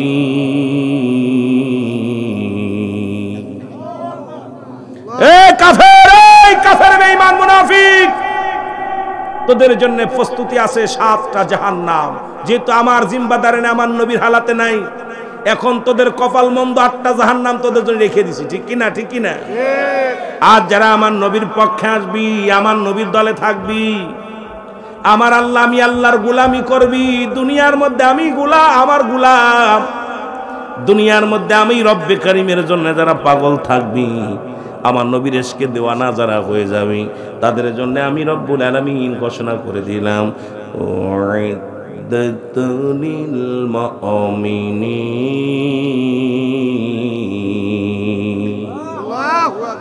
আল্লাহ কয় মুমিনদের জন্য, মুত্তাকিনদের জন্য আমি আল্লাহ প্রস্তুতি রাখছি 8টা জান্নাত। তোরা আমার দলের লোক, ভালো জায়গা দিব তোদের। সুবহানাল্লাহ বলেন না? কি মজার একটা বিষয়। কয়েকটা নয়, 2টি নয়, 8টা জান্নাত মুমিনের জন্য, মুত্তাকিনদের জন্য, আমার দলের মানুষ, আমার দলের জন্য সব সুযোগ সুবিধে। কথা বুঝেননি? আমাদের দেশে যে প্রধানমন্ত্রী হয়, তার দলের লোকের সুযোগ সুবিধা বেশি হয়। জোরে বলেন ঠিক কিনা? আর বিরোধী দল খালি জেল খাটতে খাটতে মরে। কি কর? রাগ করেননি? আমি কোনো রাজনীতি করতে আসি নাই, কারো গিবাত করতে আসি নাই, কারণ আমার দ্বারাই গিবাত করা সম্ভব না। কাউকে গালি দেওয়া, কাউকে কষ্ট দিয়ে, এটা আমার চরিত্র না। আপনি আমাকে যত গালি দিবেন দেন, কারণ আপনি আমার যত মন্দ করবেন কোন কিচ্ছু যায় আসে না, কিন্তু আমার দ্বারাই কাউকে গালি দেওয়া, কারোর গিবাত করা, এটা আমার দ্বারাই সম্ভব না। আমার বাবারা, যেটা বলতেছিলাম, তদ্রূপ আমরা আল্লাহর দল, রাসূলের দলে যারা থাকবে, এরা সুযোগ সুবিধা সব পাবে। 8টা জান্নাত, যেটা খুশি হাঁকা যা, হাঁকা যা। অনেকগুলো নিয়ামত, পুরো পরিপূর্ণ, একদম রহমতপূর্ণ জান্নাতের নিয়ামতগুলো তারা ভোগ করবে। আর যারা এদের দলে থাকবে না, ওদের অবস্থা ওই যে জাহান্নামগুলো রাখছে, আগুন, একদম হায় নিফাসের পানি, সাপ, বিচ্ছু, এগুলো তার লাগেই জানাই দিছে, এদিকে আসলে এটা পাবি, এদিকে আসলে এদিকে পাবি। বালা মন্দ সবই বোঝেন। যদি আপনাদের বলা হতো যে আজকের এই মাহফিলে, আজকের এই জনাব মোহাম্মদ জাহাঙ্গীর আলমের বাড়ির আসতে গেলে পুলিশে ধরবে, কেউ আসতেন? কথা কয় না? সত্যি বলেন, আসতেন? এই মাহফিলে বসলেই পুলিশে ধরবে, কিটা কিটা আসতেন? একটু হাত চোখান দি। হ্যাঁ, তাহলে ভালো মন্দ যেহেতু বোঝেন, তাহলে আমার আল্লাহর বিধান দিছে কোনটা ভালো কোনটা মন্দ সবাই আমরা বুঝি। তারপরেও যদি অবুঝের মতো ব্যবহার করি, আমার আল্লাহ কি ক্ষমা করবে? তুই তো জানি, এই বান্দা জানিস যে আমি এটা করলে এটা হবে, এটা করলে এটা করবি, আমার আল্লাহ তো জানিয়ে দিছে। আবার ভাইরা আমার, বন্ধুরা আমার, বান্দারে তোর দিনের মধ্যে যদি মৃত্যু হয়ে যায়, তোমার মৃত্যুটা হবে ঈমানদারের মৃত্যু। ও দুনিয়ার মুসলমান, শুই না লাও গো,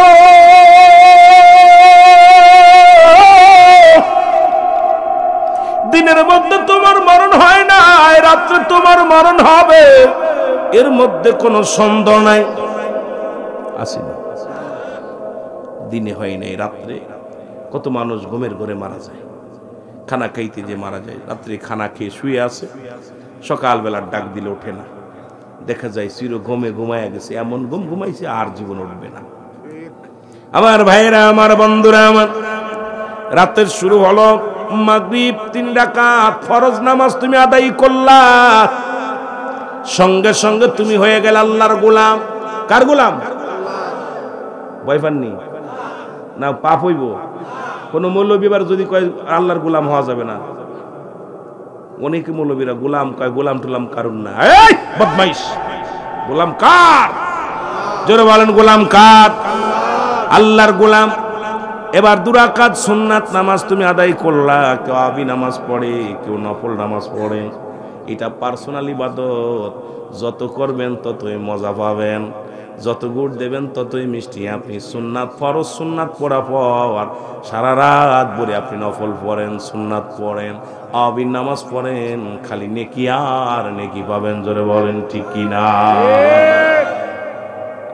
বারণ তো নাই, কিন্তু তুমি আল্লাহর গোলাম হতে লাগলে আগে 3 রাকাত আদায় করতে হবে। জোরে বলেন ঠিক কিনা? এবার রাসূলের সুন্নাত আদায় করতে হবে। 2 রাকাত সুন্নাত নামাজ তুমি আদায় করলা, বাকি যত নামাজ যত পড়ো 2 রাকাত করে সাহাবীরাও পড়তো, সারা রাত কাটা দিত সাহাবীরা।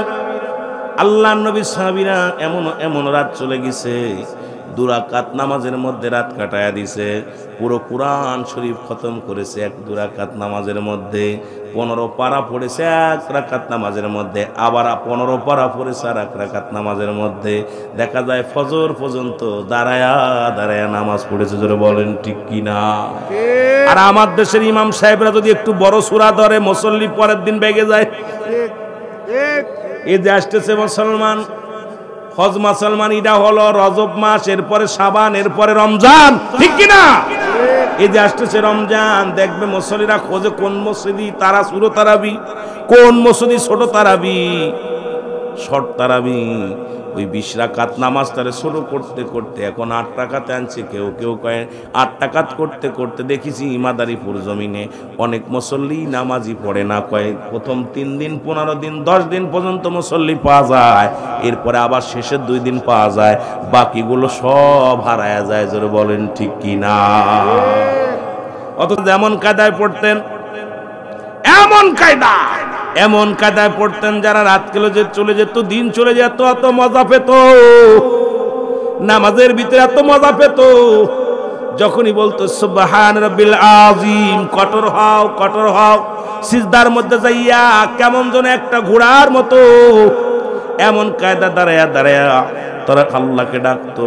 তাসবিহগুলোর মধ্যে যখন আল্লাহরে ডাকতো, আবার যখন সিজদার মধ্যে যায় বলতো সুবহান রাব্বিল আলা, এরে নত হও বান্দা, আমার দরবারে নত হয়ে যাও। বান্দা মাথা এমন ভাবে নোয়া দিত, ওই বান্দা মাথা একবার নোয়াইলে আর উঠাইতে চাইতো না। আল্লাহ তোমার দরবারে সিজদা দিছি। এই নামাজগুলো লা কখন ইল্লা ব্যতীত, হুজুর মানে হাজের নাজের, কল মানে আত্মা, সালাত মানে নামাজ। আল্লাহু আকবার বলেন না? বুঝেননি? এখন আমাদের নামাজ হলো কি? বাড়ির নামাজ, কেউ বিয়ে বাড়ির নামাজ, কেউ তাওই বাড়ির নামাজ, কেউ শ্বশুর বাড়ির নামাজ। কেউ চিন্তা করে বাজারে আইছি, যদি নামাজ না পড়ি মুসল্লি দেখে ফেলবো, দুর্নাম হইব, কিন্তু ফজরে ওঠে না, ঈশাও পড়ে না। এই শীতের রাত্রে নবীজি বলে লা কখনো ইল্লা ব্যতীত, হুজুর মানে হাজের নাজের, কল মানে আত্মা, সালাত মানে নামাজ। ওই নামাজের মধ্যে নবী সাহাবীরা, নবীগণ আল্লাহর সঙ্গে মিরাজ হয়ে যেত। জোরে বলেন ঠিক কিনা? আর আমরা সিজদার মধ্যে যাই কই স্যান্ডেল চুরি হইলো কিনা? ওরে বাবা, সিজদার মধ্যে যাই দামি স্যান্ডেল নিয়ে আর মসজিদে গেলে, আমার একটা বিশ্বাস, দামি স্যান্ডেল নিয়ে মসজিদে গেলে নামাজ শেষ। কথা কয় না কেন? আমি যে গাড়ি নিয়ে মাঝে মাঝে আসি, মাহফিলে আসলে খালি পরনিতে বাড়ি মেরে কে গাড়ির ভিতরে আক্রমণ করবো না কি করব, টেনশন থাকে একটা। দেখবেন ওই ঢাকা শহরে গেলে মজা দেখা যায়। ঢাকা শহরে স্যান্ডেল থুয়ে আগে নামাজের আগে, সিজদা দেওয়ার আগে এরকম থুয়ে দেয়, নামাজ পড়ে আর দেখে চেয়েছে আছে কিনা, তাও হারায় যায়। জোরে বলেন ঠিক কি? তাও হারায় যায় নামাজের ভিতরে। কারণ কি? এই সমস্ত মুসল্লি কখনো স্যান্ডেল চুরি করে না, চোর কখনো মুসল্লি হয় না, মুসল্লি কখনো স্যান্ডেল চুরি করে না। জোরে বলেন ঠিক কিনা? ও আলাদা একটা গ্রুপ আছে। এদিন আমারে আপনার ওই হাসনাবাদে একটা মসজিদে বলতেছে, যে মুসল্লি কিছু চোর আছে স্যান্ডেল নিয়ে যায়। আমি বললাম ইমাম সাহেব রং, আপনি কি আমার দাঁড়াই গেছি হট করে ঈশা আপনার জুম্মার নামাজে, ইমাম সাহেব রং, কারণ আপনি যেটা বললেন রং কথা বলছেন। কখনো কোনো মুসল্লি সে স্যান্ডেল পরিবর্তন করার জন্য আসেন না, আসে চোর। চোর কখনো মুসল্লি হয় না, মুসল্লি সাজে। আর মুসল্লি কখনো স্যান্ডেল চুরি করার চিন্তা তার মাথায় থাকে না। জোরে বলেন ঠিক কিনা? তারা যায় মাওলার গোলামি করতে। মোতামিম বলতেছে ঠিকই বলছেন হুজুর। আমি বলছি ঠিক মানে কেন? কোনো মুসল্লি কখনো এই চিন্তা করে, তারা স্যান্ডেল জুতা এগুলোর কোনো চিন্তাই থাকে না তাদের মাথার ভিতরে। আমার ভাইয়েরা, আমার বন্ধুরা, আমার যে কথা বলতেছিলাম, নবীজি ওয়াজ করলেন সাহাবীরা রে, আমি কি তোমাদের এমন আমল দিব, আমি নবী তোমাদের হাত ধরে জান্নাতে নিয়ে যাব।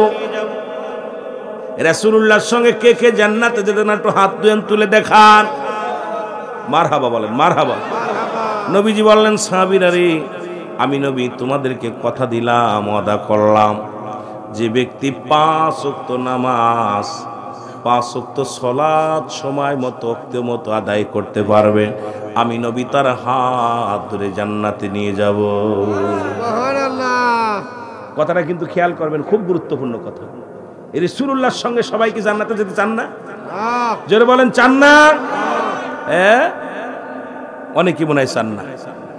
রাসূলকে দেখতে চান, রাসূলের সঙ্গে জান্নাতে যেতে চান, চান না কিনা কিনা একটু হাত তোলেন।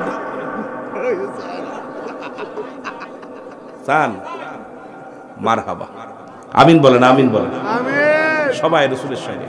নবীজি বললেন সাহাবীরা রে, আমি তোমাদের জান্নাতের জামিনদার হলাম, আমি হাত ধরে জান্নাতে নিয়ে যাব। ওয়াদা করতে হবে আমার সাথে, সেটা আমি নবী ঘোষণা করে দিলাম। যে ব্যক্তি 5 ওয়াক্ত নামাজ সময় মতো ওয়াক্তের মতো আদায় করতে পারে, একটু ওয়াজ করে যায় নামাজের ওয়াজটা, আর তারপরে দেখা যাক অন্যদিকে যায়। যদিও ওয়াজটা আজকে মুসলমানদের ভিতর করার দরকার নাই, তবু আজকে মুসলমানদের দাওয়াত দিতে হয়। এটা দুঃখজনক, মসজিদে শীতের দিনে মুসল্লি পাওয়া যায় না। দেখা যায় ইমাম আর মুয়াজ্জিন ব্যতীত অনেক মুসল্লি অনেক মসজিদেই যায় না। জোরে বলেন ঠিক কিনা?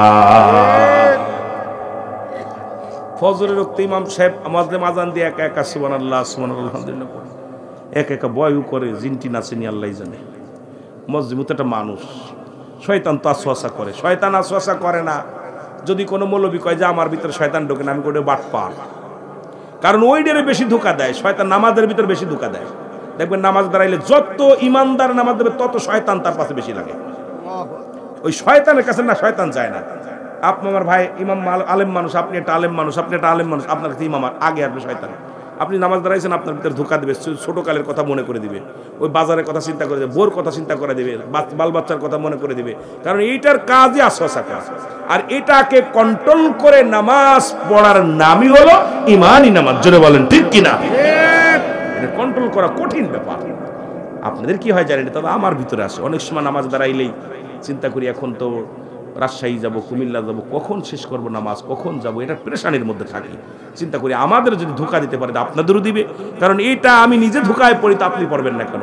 আর যদি কোনো মৌলবী কয় আমি এটা পড়ি না, কোনো পীর সাহেব যদি বলে আমার দিতে পারে না ধোঁকা, আমি মনে করবো এইটা 1 নাম্বার কাজ্জাব। নামাজে গেলেই বাল্য জীবনের কথা মনে পড়ে যায়, ছোট জীবনের কথা মনে পড়ে যায়, কারণ ওই স্মৃতিগুলো ভেসে আসে।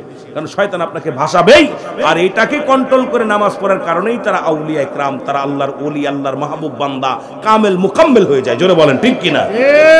কঠিন জায়গা এটা, এই জায়গাটার কথা কঠিন বর্তমান।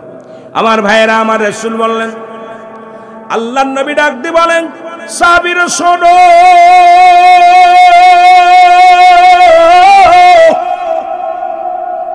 যে ব্যক্তি 5 ওয়াক্ত সালাত সময় মতো ওয়াক্ত মতো আদায় করতে পারবে, আমি নবী তার হাত ধরে জান্নাতে নিয়ে যাব।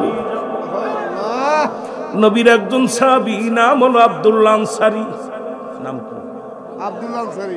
সবচাইতে গরিব সাহাবী তৎকালীন জামানায়, তৎকালীন জামানায় সবচাইতে গরিব সাহাবী। এই সাহাবীরা বাড়ি গেলেন, বাড়ি যাওয়ার পর বিবি ডাকতে বলে, স্বামী আপনি রাসূলুল্লাহর কাছে গিয়েছিলেন, আমার নবী কি ওয়াজ করছে একটু বলেন।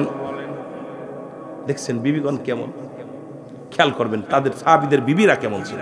আর আমাদের বিবি বাড়ি গেলে বলবো মাহফিলে গেছিলেন, তাবারক কি তাবারক দিছে, কথা কইতেন মাহফিলে আপনাদের খাওয়াইছে কি, খুব ভালোই খাওয়াইছে। মাহফিলে মুসল্লি কেমন হয়েছিল। আর নবী সাহাবীদের বিবিরা যখনই একটু দেরি হতো স্বামীদের জিজ্ঞাসা, স্বামী আসসালামু আলাইকুম, আমার প্রাণের স্বামী আপনাকে জানতে চাই আপনার কাছে, আমার রাসূল কি ওয়াজ করছে একটু বলেন। তারা ছিল আমলের প্রতিযোগিতা, সুবহানাল্লাহ বলেন না। নবীজি বললেন, নবীজির সাহাবী আব্দুল্লাহ আনসারী যখন বাড়ি গেলেন, বিবি ডাক দিয়ে বলে, স্বামী আপনার কাছে আমি জানতে চাই রাসূলুল্লাহ কি ওয়াজ করেছে। বিবি ডাক দিয়ে, বিবি কথা শুনিয়ে স্বামী বলে, বিবি রে, আমার নবী ওয়াজ করছে যদি কোনো ব্যক্তি সময় মতো ওক্তীয় মতো যদি 5 ওয়াক্ত নামাজ জামাত এবং যদি সঠিক মতো সময় মতো আদায় করতে পারে, আল্লাহর নবী তার হাত ধরে জান্নাতে নিয়ে যাবে। সুবহানাল্লাহ। দেখছেন নবীজি ওয়াজ করছে। কে ওয়াজ করছে? নবীজি। আমি করছি? কে করছে জোরে বলেন কে? আমার নবী করেছেন ওয়াজ, নামাজের ওয়াজ। আর আমার দেশের এক বদমাইশ ওয়াজ করতে যায় বলছে রাসূলুল্লাহ নামাজ কাজা দিয়া যুদ্ধের ময়দানে গেছে। কত বড় বাটপার, কত বড় সিটার, কত বড় জানোয়ার হলে তার জবান দিতে আসে। কারণ আমরা জানি ইসলামের 5টি স্তম্ভ, 5টা খুঁটি। নাম্বার 1 হলো ঈমান, ঠিক কি না? এক নম্বরে কি? কালেমা, নামাজ, রোজা, হজ, যাকাত। জোরে বলেন কয়টা? কয়টা? একটু জোরে বলেন কয়টা? আরো জোরে বলেন কয়টা? মুখস্থ আছে আপনাদের, একটু জোরে বলেন কয়টা? কালেমা, নামাজ, রোজা, হজ, যাকাত। মুখস্থ হয়েছে? এই 4টা-5টা স্তম্ভ আমরা ছোট্টবেলা থেকে শুনতেছি। 1 নম্বরে কালেমা সাক্ষী দাও। এটা আমার নবীর কালেমা না, কালেমা আদম থেকে শুরু করে। আদম আলাইহিস সালাম বলেছিল লা ইলাহা ইল্লাল্লাহ, ইব্রাহিম খলিলুল্লাহ বলেছিল লা ইলাহা ইল্লাল্লাহ, ঈসা বলেছিল লা ইলাহা ইল্লাল্লাহ, ইব্রাহিম বলেছিল লা ইলাহা ইল্লাল্লাহ, মূসা বলেছিল লা ইলাহা ইল্লাল্লাহ, আমার নবীও বলেছে লা ইলাহা ইল্লাল্লাহ। এর মুসলমান কালেমার ধারণ একটু পাল্টাইছে, শুনে নেন, শুনে নেন। ইব্রাহিম, মূসা, আমার নবী, এ আদম নবী বলছে লা ইলাহা ইল্লাল্লাহ, নাই কোন ইলাহ আল্লাহ ছাড়া। আদম শফিউল্লাহ, আল্লাহকে পাওয়ার একমাত্র ঠিকানা হলাম আমি আদম আলাইহিস সালাম। লা ইলাহা ইল্লাল্লাহ, ইব্রাহিম খলিলুল্লাহ, আল্লাহকে পাওয়ার একমাত্র ঠিকানা হলো আমি ইব্রাহিম খলিলুল্লাহ। ঈসা রুহুল্লাহ, আমি হলাম ঈসা নবী, আল্লাহকে পাওয়ার একমাত্র ঠিকানা। মূসা কালিমুল্লাহ, আমি হলাম মূসা কালিমুল্লাহ, আল্লাহকে পাওয়ার একমাত্র ঠিকানা। আমার নবী আল্লাহকে পাওয়ার একমাত্র ঠিকানা হলো আমি নবী রাহমাতাল লিল আলামিন। আদম, এটা পুরন কোন নতুন কোন কালেমা না। আপনি মনে করেন নতুন হালুয়া না। আদম আলাইহিস সালাম থেকে শুরু করে লা ইলাহা ইল্লাল্লাহ, এই কালেমা আদম থেকে শুরু করে আজ পর্যন্ত আছে, কিয়ামত পর্যন্ত থাকবে। যেটা বলেন ঠিক কিনা? এখন যদি কোনো মুসলিম কয়টা নতুন কোন মাল, ওরা জুতা পিটাইতে হবে, এটা নতুন মাল না। যেহেতু আদম থেকে শুরু, আদম আলাইহিস সালাম থেকে তোর বংশ, সুতরাং এই ইহুদির বাচ্চা, খ্রিস্টানের বাচ্চারা শুনে নে, কারণ আদম নবী তো এই কালেমা নিয়ে এই জবানে এসেছে। আল্লাহ ছাড়া কোনো মাবুদ নাই, প্রতিমা পূজা করা যাবে না, ইলা নাই, আল্লাহ ছাড়া কোনো ইলা নাই। আর আল্লাহ, আদম তো নিজেই জিগাইছে যে আল্লাহ ছাড়া কোনো মাবুদ নাই। জোরে বলেন ঠিক কিনা? এটা কি আখিরি নবী বলছে? কথা কয় না কেন? আখিরি নবী বলেন, এটা বলছে কি আদম নবী থেকে শুরু করে, আদম আলাইহিস সালাম থেকে শুরু করে। আপনারা যারা জ্ঞানী মানুষ আছেন কথা বলবেন, বুঝে নিবেন, না বুঝলে বলবেন হুজুর এটা মনে হয় রং হচ্ছে। আদম আলাইহিস সালাম থেকে যত মানুষ, এই খ্রিস্টান বলেন, হিন্দু বলেন, আর বৌদ্ধ বলেন, আর মুসলমান বলেন, আর দেও বলেন, আর যাই বলেন, এক কথা মানব জাতি, এই মানব জাতিটা এক আদমের মাধ্যমে আসছে। আদম আর হাওয়া আলাইহিস সালাম, আদম আলাইহিস সালাম আর হাওয়া আলাইহিস সালাম। জোরে বলেন ঠিক কিনা? মা হাওয়া আর বাবা, এই জোরে বলেন, এই দুইটা থেকে আসছে না? না আর কেউ আছে? কথা বলেন। ওনার 100 জোড়া সন্তান ছিল। কত জোড়া? এই 100 জোড়া সন্তানের মধ্যে সবাইকে আদম আলাইহিস সালাম দাওয়াত দিছে আল্লাহ ছাড়া কোনো মাবুদ নাই, পূজা করা যাবে না। এর ভিতর থেকেও তারা কেটে গেছে। তার তলি পরে আমরা যখন কালেমার দাওয়াত দিই, অমুসলিমেরা যদি বলে যে না এটা মুসলমানদের কালেমা, নো, এটা কারণ আদম আলাইহিস সালাম থেকে শুরু করেছে। আদম বলছে যদি আল্লাহকে পাইতে চাও আমার অনুকরণ করো, আমার তরিকায় আসো। ঈসা বলছে আমার তরিকায় আসো, মুসা বলছে আমার তরিকায় আসো। এ মুসলমান শোনো, সব নবী ডাকছে আল্লাহকে যদি পাইতে চাও আমার কাছে আসো, আমার কথা শোনো, আমি আল্লাহর পয়গম্বর, আল্লাহ পাক ঠিকানা জানায়া দিব। আর আমার নবী রাহমাতুল লিল আলামিন এই কথাই বলেছে আল্লাহ পাক একমাত্র ঠিকানা আমি নবী রাহমাতুল লিল আলামিন। সুবহানাল্লাহ। এখন কোন হিন্দু ভাই, কোন খ্রিস্টান ভাই, কোন মুসলমান, বৌদ্ধ, খ্রিস্টান, যত জাতি আছে এটা অস্বীকার করার মতো পথ নাই। কপাল মন্দ বিলে তারা অন্য দলে রয়েছে। যদি কয় মুসলমান ধর্ম একটা নতুন ধর্ম, একমাত্র মুসলমান ইসলাম ধর্ম একমাত্র আদি ধর্ম, আর বাকি যত ধর্ম আছে সব নতুন ধর্ম। জোরে বলেন ঠিক কি না? বুঝেননি আমার কথা? হয়তো আবার অনেক অমুসলিম কইতে পারে হুজুর আপনি হুজুর মৌলানা আপনি আপনার শ্রোতা পাইছেন বলে বলতেছেন। না, আল্লাহর কাছে একমাত্র মনোনীত ধর্ম হলো ইসলাম, আর বাকি যেগুলো আছে সব নতুন, সব নতুন। এই গাছ কলব দেওয়ার মতো কথা বুঝেন, কলব দিছে গাছে, গাছে একটা দেখেন মূল এক, কলব আলাদা, ওই কলব হয়ে ওই পরের গাছে ভার করতেছে। আজকে মুসলমানদের মাথায় ভার করে তারা খাইতে চায়, ঠিক কিনা? এই জন্য আল্লাহ কমিনান নাস, এই কোরআন কি কয় শোন, আল্লাহ কমিনান নাস মানুষের মধ্যে না কোন তারা বলবে আমার না তার ঈমান আনছে বিল্লাহি, আল্লাহর প্রতি অবিল ইয়াউমিল আখির, আখিরাতের প্রতি বিশ্বাস স্থাপন করছে। ওমা হুম বিমুমিনিন। আল্লাহু আকবার। সব কোরআন ধরায় দেয় চোর আছে। নাস শব্দের অর্থ মানুষ, ওই দুই পায়ে মানুষগুলো সব চুরি করছে। কষ্ট হচ্ছে আপনাদের? কষ্ট হচ্ছে? আমার ভাইয়েরা, আমার বন্ধুরা, আমার গভীর মনোযোগ যে কথা বলতেছিলাম, মানুষের মধ্যে চোর, মানুষের মধ্যে বাটপার, মানুষের মধ্যে সিটার। আজকে ইসলাম ধর্মের মধ্যে আপনি প্রবেশ করলেন, আমি মনে করি শান্তিপ্রিয় একটা ইসলাম ধর্ম। আমার বাবারা আবার অনেকে কয় আবার কোরআনের মধ্যে, কোরআনের উপমা দেয় পৃথিবীর মধ্যে, শুনে রাখেন মুসলমানদের বন্ধু কোনো অন্য জাতি বন্ধু হতে পারে না। মুসলমানদের শত্রু সব মুসলিমেরা মুসলমানের শত্রু, কিন্তু মুসলমান আমরা বুঝতেছি না, শুধু চেয়ারের জন্যে ওদের হাত পাত তলে যে দাঁড়ায় থাকি। শুনে রাখেন, শুনে রাখেন, আজকে অসংখ্য পৃথিবীর যত জায়গা মুসলমান নির্যাতিত হয় ওদের স্বার্থের জন্যে তারা নির্যাতিত করে মুসলমানদের। আর আমার দেশের মুসলমানরা ওদের মন্দির পাহারা দেয়, ওদেরকে বাড়ি পাহারা দেয়, অথচ ওরা আমাদের মসজিদ ভেঙ্গে গুড়িয়ে দিতেছে। মসজিদের মুসল্লিদের নামাজগত অবস্থায় লাথুয়া লাথুয়া নামাজ ছাড়তেছে। জোরে বলেন ঠিক কিনা? আমাদের দেখতে পারে না, কারণ কি? আমরা হক কথা বলি, মুসলমান সিটার বাটপাটা। আমার ভাইয়েরা, আমার বন্ধুরা, আমার শুনে নেন, আব্দুল্লাহ আনসারীর বিবি মনে আসেনি? মনে আছে? বিবি বলে স্বামী রে, আপনার কাছে আমার একটা দাবি, আমি এ বাড়ি চাই না, গাড়ি চাই না, সম্পদ চাই না, কোনো টাকা পয়সা চাই না, আপনি আমাকে একটু সুযোগ করে দিবেন, আমিও যেন সময় মতো মতো 5 ওয়াক্ত সালাত আদায় করে আপনার সঙ্গে রাসূলুল্লাহর সঙ্গে জান্নাতে যেতে চায়। আমার দেশে অনেক মা বোন আছে, দেখবেন স্বামীর খেদমত না করে জাতি চায় পীরের খেদমত করে জান্নাত, এটা আর একটা বাটপার। অনেকে হুজুরের খেদমত করলে মনে হয় জান্নাত পাবেন, কারণ বেগানা নারী দেখা হারাম। মহিলার দাবি করছে, আল্লাহর নবীর সাহাবীর বিবির দাবি করছি, আর এ আমার স্বামী, আমি যেন সময় দিবেন আমাকে একটু, আমিও যেন সময় মতো সালাত আদায় করতে পারি, আমি যেন আপনার সঙ্গে আমার রাসূলুল্লাহ যে জান্নাতে হাত ধরে নিবে সেই জান্নাতে যেতে পারি। কারণ জান্নাতের সর্দার তো আমার নবী, ঠিক কিনা? যুবকদের সর্দার হলাল হাসান হুসাইন, মহিলাদের সর্দারিনী হবে খাতুনে জান্নাত মা ফাতেমাতুজ জাহরা, আর গোটা কুল কায়নাতের মুসলমানদের সর্দার হবে রাহমাতাল লিল আলামিন। আমার দেশে অসংখ্য মেয়েরা এই পাপের মধ্যে জড়িত, দেখবেন স্বামীর খেদমত করে না, স্বামীর খেদমত বিহীন এরা মন গড়া হুজুরের খেদমত করে, মৌলবীর খেদমত করে, পীর সাহেবের খেদমত করে, অসংখ্য আছে।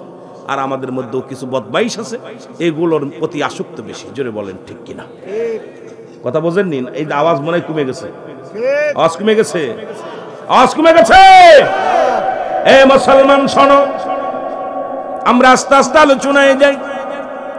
নবীজি সালাম ফিরান, লক্ষ্য করে সব সাহাবী আছে, আব্দুল্লাহ আনসারীও আছে, কিন্তু সালাম ফিরান নবীজি সাহাবীকে দেখতে পায় না।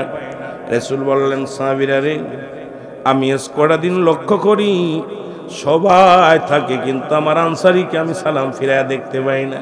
কারণ দেখবেন ইমাম সাহেবের সঙ্গে মুসল্লিদের একটা আন্ডারস্ট্যান্ডিং হয়ে যায়। যদি একদিনের জায়গা 2 দিন যখন ইমাম সাহেব কোনো মুসল্লিকে না দেখে, জিগায় মুয়াজ্জিম সাহেব আমার অমুক মুসল্লি কই? কথা কন না, কথা কন না। ইমাম সাহেব হুজুর বলে, ও মুয়াজ্জিম সাহেব দেখায় মুসল্লি ভাই, জিগায় মুসল্লি ভাই আমার অমুক মুসল্লি কই? আপনার বাড়ির সাথে থাকা লোকটা কই? কারণ ইমাম সাহেব সালাম ফিরে মুসল্লিদের যাদের চেহারা দেখে, মুসল্লিদের সঙ্গে কেমন একটা মিলন হয়ে যায়। কারণ একবেলা 2 বেলা নামাজে না আসলে ইমাম কিন্তু খোঁজ নেয় মুসল্লিদের। এই জন্য জামাতের গুরুত্ব নবীজি এই জন্য অনেক দিছে। কারণ মুসলমান শুনে নেন, নবীজি নিজেও নামাজ তরফ করেন নাই, নামাজে গেছেন আমার নবীজি, কত সুন্দরভাবে জামাত পড়েছেন। নবী নামাজের জন্য কত মেহনত করেছে। আর আমরা তার উম্মত হইয়া নামাজ তো পড়ি না, জামাতেও যাই না। জোরে বলেন ঠিক? আমার নবীজি, আমার ভাইরা, আমার বন্ধুরা আমার, এবার নবীজি বললেন, সাহাবীরা আমার আনসারী আজ কটা দিন তো দেখি না, আনসারীর কি খবর? সাহাবীরা বলে, হুজুর নিশ্চিত আনসারী দুনিয়ার কোন ঝামেলার মধ্যে পড়ে গেছে, দুনিয়ার কোন বেজালের মধ্যে আছে। নবীজি বলেন, আমি নিজেই যাব। আরে হার আমার নবীরে কেন বলেছে বায়ানাত, উত্তম ব্যবহার, উত্তম আখলাক।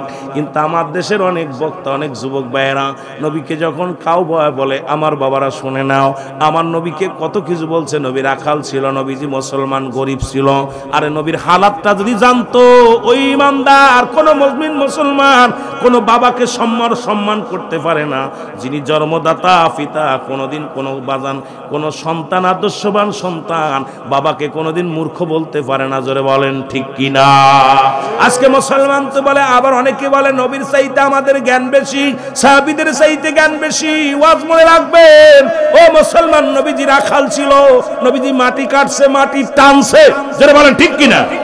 নবীজি শুধু রাখাল ছিল না, নবীর মাটি টানছে, মাটি কাটছে। কেন করছে?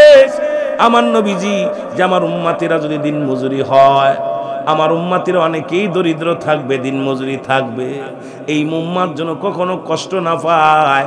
এই জন্য আমার নবী শিক্ষা দেওয়ার জন্য নবী বলছেন, হায়াতি খায়রুল লাকুম, আমার হায়াতের জিন্দেগিটা উম্মতের জন্য কল্যাণ স্বরূপ। এ উলামা ইকরাম যারা আছো, একটু হাদিস কোরআন পড়ো, একটু ভালো করে বড়।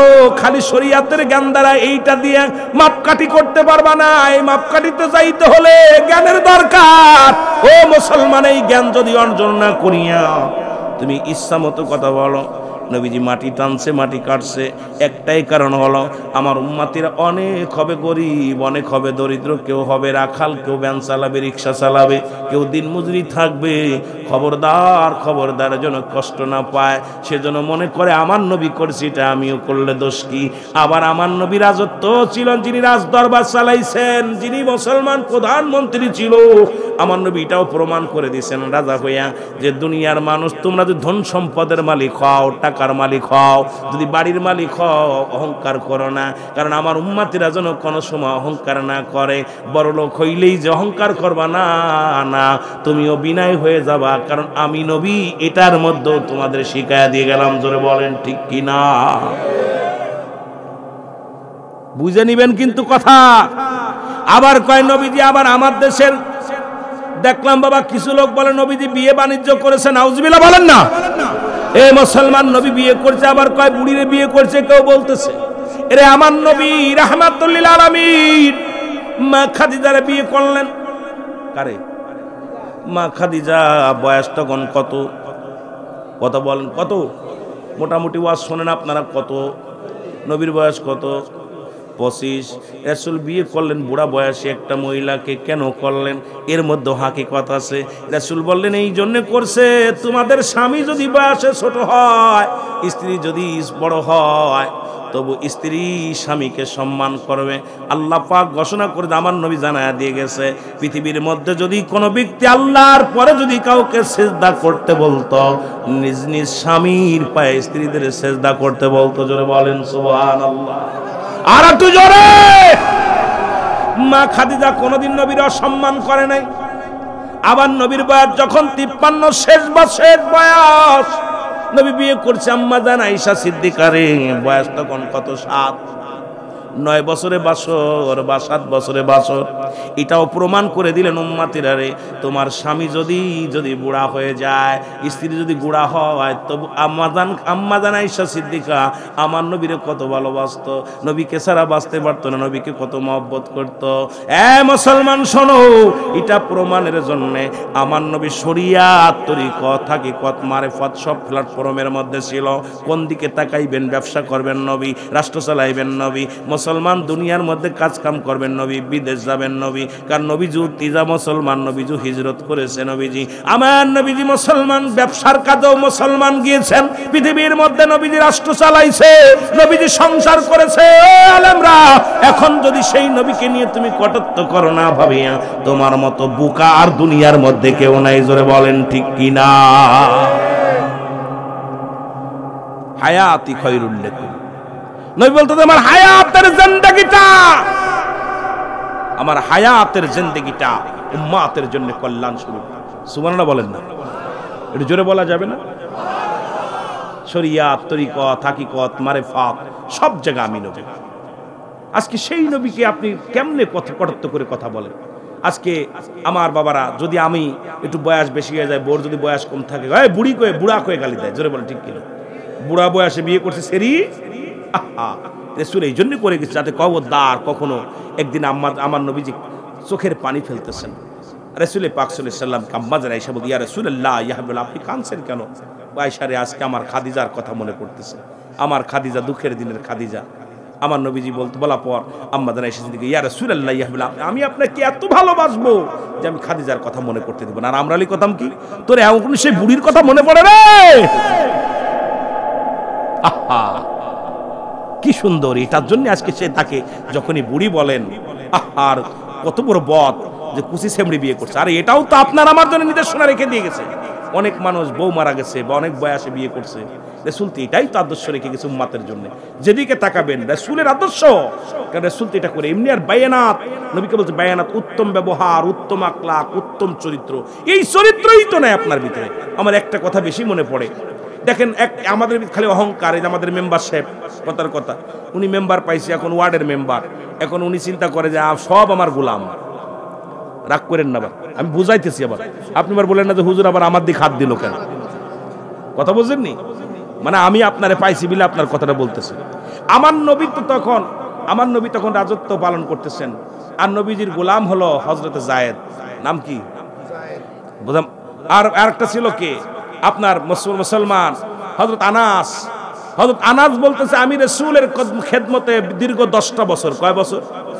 জোরে বলেন, কয় বছর? আমার ড্রাইভার বলতে পারে আমার চরিত্র কেমন, আমার সহকারী মেহেদী হাসান সিদ্দিকী সাহেব বলতে পারে আমার চরিত্র কেমন।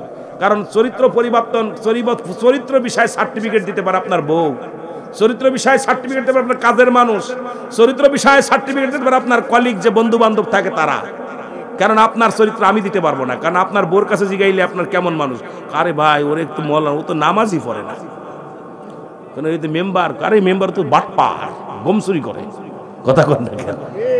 কারণ আপনার চরিত্র বিষয় সার্টিফিকেট। নবীজি স্বামী হিসেবে ছিল উত্তম, নবীজি বাবা হিসেবে ছিল উত্তম, নবী রাষ্ট্রনায়ক হিসেবে ছিল উত্তম, নবীজি ব্যবসায়িক হিসেবে একজন সফল ব্যবসায়ী ছিল উত্তম। কোন দিকে তাকাবেন? নবীজির যেদিকে তাকাবেন সেদিকে সব দিক থেকে ছিল নবী উত্তম। জোরে বলেন ঠিক কিনা? আর একটু জোরে বলেন। হযরত আনাস বলে, আল্লাহর কসম, আমাকে নবী যখন বিছনা পাড়তে বলতো আমি উঠায় ফেলতাম, গরম পানি চাইলে ঠান্ডা পানি দিতাম, নবীজি ডানে চলতে গেলে আমি বামে চলে যেতাম। নবীজি কত, আল্লাহর কসম, দীর্ঘ 10টা বছর রাসূলের দরবারে খেদমত করেছে, আমার নবীজি কোনোদিন ধমক দিয়ে কথা বলে নাই। আর আমরা আমার সহকারী, একা হলো না কার তোর গোলাম। হযরত আনাস বলে আমি আল্লাহর কসম 10টা বছর আমার নবীর কদমে, নবী হিসেবে মানুষ হিসেবে কেমন ছিল। আহা, এই চরিত্র আমাদের ভিতর না থাকলে কিসের উম্মত? তুমি কিসের উম্মত? তুমি এমপি হইয়া মন্ত্রী হইয়া মানুষ চেনো না, মেম্বার হইয়া ওয়ার্ডের মানুষের চেনো না, মাতবার হইয়া তুমি সহকারী চেনো না, বা ইমাম হইয়া তুমি মুসল্লি চেনো না। পাইছো কি? রাসূল বলতেছেন, হযরত আনাস বলে আমার নবীজি কোনোদিন আমাকে ধমক দিয়ে কথা বলে নাই। কত অপরাধ করেছি। আর আমাদের দেশের মানুষগুলো বাড়ির চাকর বাকরের সঙ্গে যে ব্যবহারটা করি, বাড়ির কাজের মানুষের সঙ্গে আমাদের দেখি ঢাকা শহরে অধিকাংশ কাজের মহিলার পরে নির্মমভাবে অত্যাচার, খুন্তি পুরায় দাগ দিতেছে, উপরতে ফেলে দিতেছে, মারতে মারতে তাকে হাসপাতালে প্রতিনিয়ত তাদেরকে আঘাত করতেছে। এই কষ্টের কথাগুলো দেখি প্রতিনিয়ত। বড় লোকের বাড়ি কাজ করতে যায় গরিব মানুষগুলো, তাদের উপরে নির্মমভাবে আঘাত করে। আপনার বাড়িতে কাজ করতে এসেছি, কত আঘাত করে। আমার রাসূল কত বড় আদর্শবান ছিলেন মানুষ হিসেবেও। এ মুসলমান, জামান নবীজি যে একজন ব্যক্তি 10টা বছর খেদমত করছে, নবীজি কোনোদিন টু শব্দ করে কথা বলে নাই, গরম দিয়ে কথা বলে নাই। এই নবীর আদর্শ আমাদের থাকার দরকার আছে কিনা? আর আমার ড্রাইভারে জিগাইবেন, ড্রাইভার করে আরে ভাই রুহুল আমিনের মতো বদ আছে, ও তো এত বড় বদ, ওর মতো বদের চাকরি খালি পেটের দায় করি। কথা বুঝছেন? রুহুল আমিন ভাইয়ের মতো একটা বিয়াদব আছে, ওর মতো বাটপার সিটার পাওয়া যাবে না। তাহলে আমার চরিত্র পরিবর্তন করতে, আমার চরিত্র কেমন? আমার বিবি বলবে, কবে যে ভাই আপনি তারা জিগাইবেন, বিবি বলবে আমার স্বামীর চরিত্র এত, আমার শালীর আমার ছোট বোনটার পিছু ছাড়ে না। জোরে কোন ঠিক কিনা? ওর এত বড় চরিত্র খারাপ, আমি এত সুন্দরী বউ থাকতেও ঘরে বাইরের দিকে নজর। জোরে বলেন ঠিক কিনা? এই জন্য সার্টিফিকেট দিতে পারে বাড়ির কাজের মানুষ, যে মানুষটা আপনার বাড়ি থাকে, চাকর বাকর, আপনার বিবি, এই আপনার গাড়ির ড্রাইভার, যারা সহকারী, তারা পারে সার্টিফিকেট দিতে। এই জন্য আমার দেশে এগুলো ইনসাফ নাই, ইনসাফ নাই। ইমাম সাহেবের কেমন চরিত্র মুয়াজ্জিমের জিগাবেন, মুয়াজ্জিমের চরিত্র কেমন ইমাম সাহেবের জিগাবেন, কারণ ওরা দুজন পরস্পর দুজন এক জায়গা থাকে। কথা বুঝেননি? ইমাম রে কইবেন, মুয়াজ্জিম, আরে ভাই মুয়াজ্জিম তো ওযু ছাড়া আযান দেয়। কথা দিতে আবার মুয়াজ্জিম কইবা, আরে ভাই ও নামাজ পড়ায় তায়াম্মুম করে শীতের ভয়তে। যারা বলেন ঠিক কি না? এগুলো আমাদের অবস্থা, এগুলো তো দেখতেছি। এই জন্য আমার বাবারা, অ্যারিস্টটল, সক্রেটিস বই লেখাবার বলছে, না তাইসেল, নিজেকে নিজে চিনতে হবে, মান রাফা নফস, নিজের নফসকে চিনতে হবে, কলবু সালিম, আত্মাটাকে প্রসিদ্ধ করতে হবে। আমরা তো শুধু অন্যকে নিয়ে ব্যস্ত। আহা, এগুলো যখন দার্শনিকদের বইগুলো পড়বেন আপনি আশ্চর্য হয়ে যাবেন। চিন্তা করবেন এরা লেখছে কি, এরা বলছে কি। এগুলো পড়তে গেলে মজা লাগে, এগুলো দেখতে গেলে মজা লাগে। এই জন্যই আমাদের দেশের পড়ার ধারণ বদলে যায়। দেখেন ব্যঞ্জন বর্ণ, স্বরবর্ণ, আপনারে আমি মাঝে মাঝে ব্যঞ্জন বর্ণ স্বরবর্ণ, এটা হলো 39টা। কয়টা? কয়টা? আরবি হরফ কয়টা? 29টা। আর আপনার ইংরেজি হরফ 26টা। টির মাথা কাটে আর ফুটা দেয়, ঠিক কি না? টির মাথা কাটে আর ফুটা দেয়। সবচেয়ে সহজ ভাষা হলো ইংরেজি, সবচেয়ে সহজ ভাষা ইংরেজি, কিন্তু আমরা পারি না। বাংলা ভাষা কিন্তু আপনি কথা বলতে পারেন না। বাংলা ভাষা আপনি মনে করেন সহজ, বাংলা ভাষা আপনি 10টা কথা বলি 15টা ভুল হইব। কথা বুঝেননি? বাংলা কিন্তু কঠিন। কিন্তু আপনার ওই ছোট্ট ওয়ানে যেটা পড়ায়, টুতে সেই রকম পড়ায় না, পড়ার ধারণ বদলে যায়। ভার্সিটিতে একই হরফ, হক্করের পরিবর্তন নেই, হক্কর ঠিক আছে, ওই 39-40টা হরফের বেশি তার হক্কর থাকে না। থাকে? এই ছেলেরা কথা বলে না কেন? এই যে কোরআন শরীফ, এই যে এত বড় একটা কোরআন 30 পারা লিখছে, হক্কর কিন্তু সে 29টা। ভাই বেশি আছে হক্কর, কথা বুঝে নিয়েন। কিন্তু হক্কর কয়টা না? একটা বেশি দিছে। এর ভিতর পড়ার ধারণ বদলেছে। কোরআন যেই বলছে আলিফ বা তাস, আলিফ আমজা জবর আ, উপরে জবর দিছে আমজাজের ই, একই হরফ আমজাজের ই, আমজা পেশ উ। দেখেন আশ্চর্যজনক, একটা হরফে কয়টা উচ্চারণ। এবার আমজাদি জবর আন, আমজাদি জবর ইন, আমজাদি পেশ উন, আন এন উন। এবার আন না, ওই একটা পড়া ঠিক আছে, আলিফ ঠিক আছে, আলিফের সাথে জুরায়া ধারণ বদলে গেছে। জোরে বলেন ঠিক কি না? এই জন্য আমাদের বিদ্যা অর্জন করতে হলে, এই জন্য আমি অনুরোধ করবো আমার বাজানরা, যে না আমাদের ভিতরে বিদ্যার অভাব, কারণ আমার ওই অল্প একটু পড়া পর এটাকে নিয়ে রিসার্চ করতে পারতেছি না, আমার নিজেরটা মনে করি এটা সঠিক, সব বাতিল। এই জন্য আপনি বাইবেল পড়েন, গীতা পড়েন, আপনি অন্য কিতাব পড়েন, অন্য জীবনী পড়েন, দেখবেন আপনার জ্ঞান খুলে যাবে, জ্ঞান চক্ষু খুলে যাবে। তখন আপনার জ্ঞান বলবে না আমি ভুলের মধ্যে আছি। কারণ অন্যের ভুল ধরার আগে নিজের ভুল শুধরান। যেটা বলেন ঠিক কিনা? আমার ভাইয়েরা, আমার বন্ধুরা, আমার রাহমাতাল লিল আলামিন, রহমতের নবী রাহমাতাল লিল আলামিন বলেন আমি যাব। নবীজি চলে গেলেন, সালাম দা, আসসালামু আলাইকুম ইয়া আহলাল বাইত, আসসালামু আলাইকুম ইয়া আহলাল বাইত। 3বার সালাম দিলেন। কয়বার? নবীজি সালাম বিনিময় করে দিলেন। আজকে আমরা একটাও সালাম বিনিময় করি না। কারণ মুসলমানের বাড়িতে ঢুকতে লাগলে আগে সালাম বিনিময় করতে হবে। সালামের উত্তর না পাইলে ঢুকতে পারবেন না, ঢোকার কোনো এখতিয়ার নাই। এখন ঢুকে যায় কয় ভাবি ভাই আসেনি, কথা কয় না। আপনি সালাম দিবেন দরজা থেকে, সালামের উত্তর না পর্যন্ত আপনি ঢুকবেন না, ঢুকার এখতিয়ার নাই। কিন্তু এটা কারে বলবো, এক পর্দা আছে। এই যে আসলাম ওই দিক থেকে হেঁটে হেঁটে বাড়ির পর্দা, একটা বাড়ির পর্দা নেই, একটা বাড়ির পর্দা নেই। ওরা রাস্তাঘাট বাড়ি কবরে নিয়ে যাবি, রাস্তা দে পথ দে 3.5 হাতের বেশি পাবি না। এই 3.5 হাত জায়গা, এত অহংকার মানুষের ভিতরে, এত পথ ঘাট রাস্তা ঘিরে রাখছে। আরে ভাই, রাস্তার মধ্যে তুই রেখে দিছিস গিরাসি, তুই যাবি কোথায়? দুষ্ট বুড়ির মতো কাটা দিয়ে রাখছস, কিন্তু 3.5 হাতের বেশি তো পাবি না। কয় হাত পাবি? কয় হাত? 3.5 হাত। আমার ভাইয়েরা, আমার বন্ধুরা, আমার শোনা নাও, যে কথাগুলো বলি, নবীজি সালাম দিলেন, উত্তর পাইলেন না, রাসূলুল্লাহ ভিতরে প্রবেশ করলেন না, নবীজি রওনা হয়ে গেলেন। পিছন থেকে সাহাবী সালাম দেয়, পিছন থেকে সালাম দেওয়া জায়েজ নাই, নবীজি পাশাপাশি চলে আসলেন। সাহাবী সালামের উত্তর দেয়, ওয়ালাইকুম আসসালাম ইয়া রাসূলুল্লাহ, ওয়ালাইকুম আসসালাম ইয়া হাবিবাল্লাহ, ওয়ালাইকুম আসসালাম ইয়া রাহমাতাল লিল আলামিন। নবী বললেন, সাহাবীরে তুমি 3 বার উত্তর দিলা, তার মানে আর বুঝতে বাকি নাই তুমি সালাম শুনেছিলা, উত্তর দাও নাই। বলি, ইয়া রাসূলুল্লাহ ইয়া হাবিবাল্লাহ, সালাম আমি শুনেছিলাম, উত্তর দিতে পারি নাই। কেন দিই নাই? এই কেনর জবাবটাও আমি আপনাকে দিতে পারবো না। কেন দিই নাই, কেনর জবাব আমি দিতে পারবো না। আল্লাহর নবী বলে, কি বলতে চাও? বলে, হুজুর যদি দয়া করে আমার বাড়িতে যাইতেন। নবী বলে, চলো। কেমন নবী? বলে, চলো। নবীজি রওনা হয়ে গেলেন। যায় যখন আনসারী আব্দুল্লাহ আনসারী যখন দরজা খুলে দিলেন, দরজা খুলে দেওয়ার পর দেখতে পাইলেন ঘরের ভিতরে বিশাল একটা গর্ত খোঁড়া।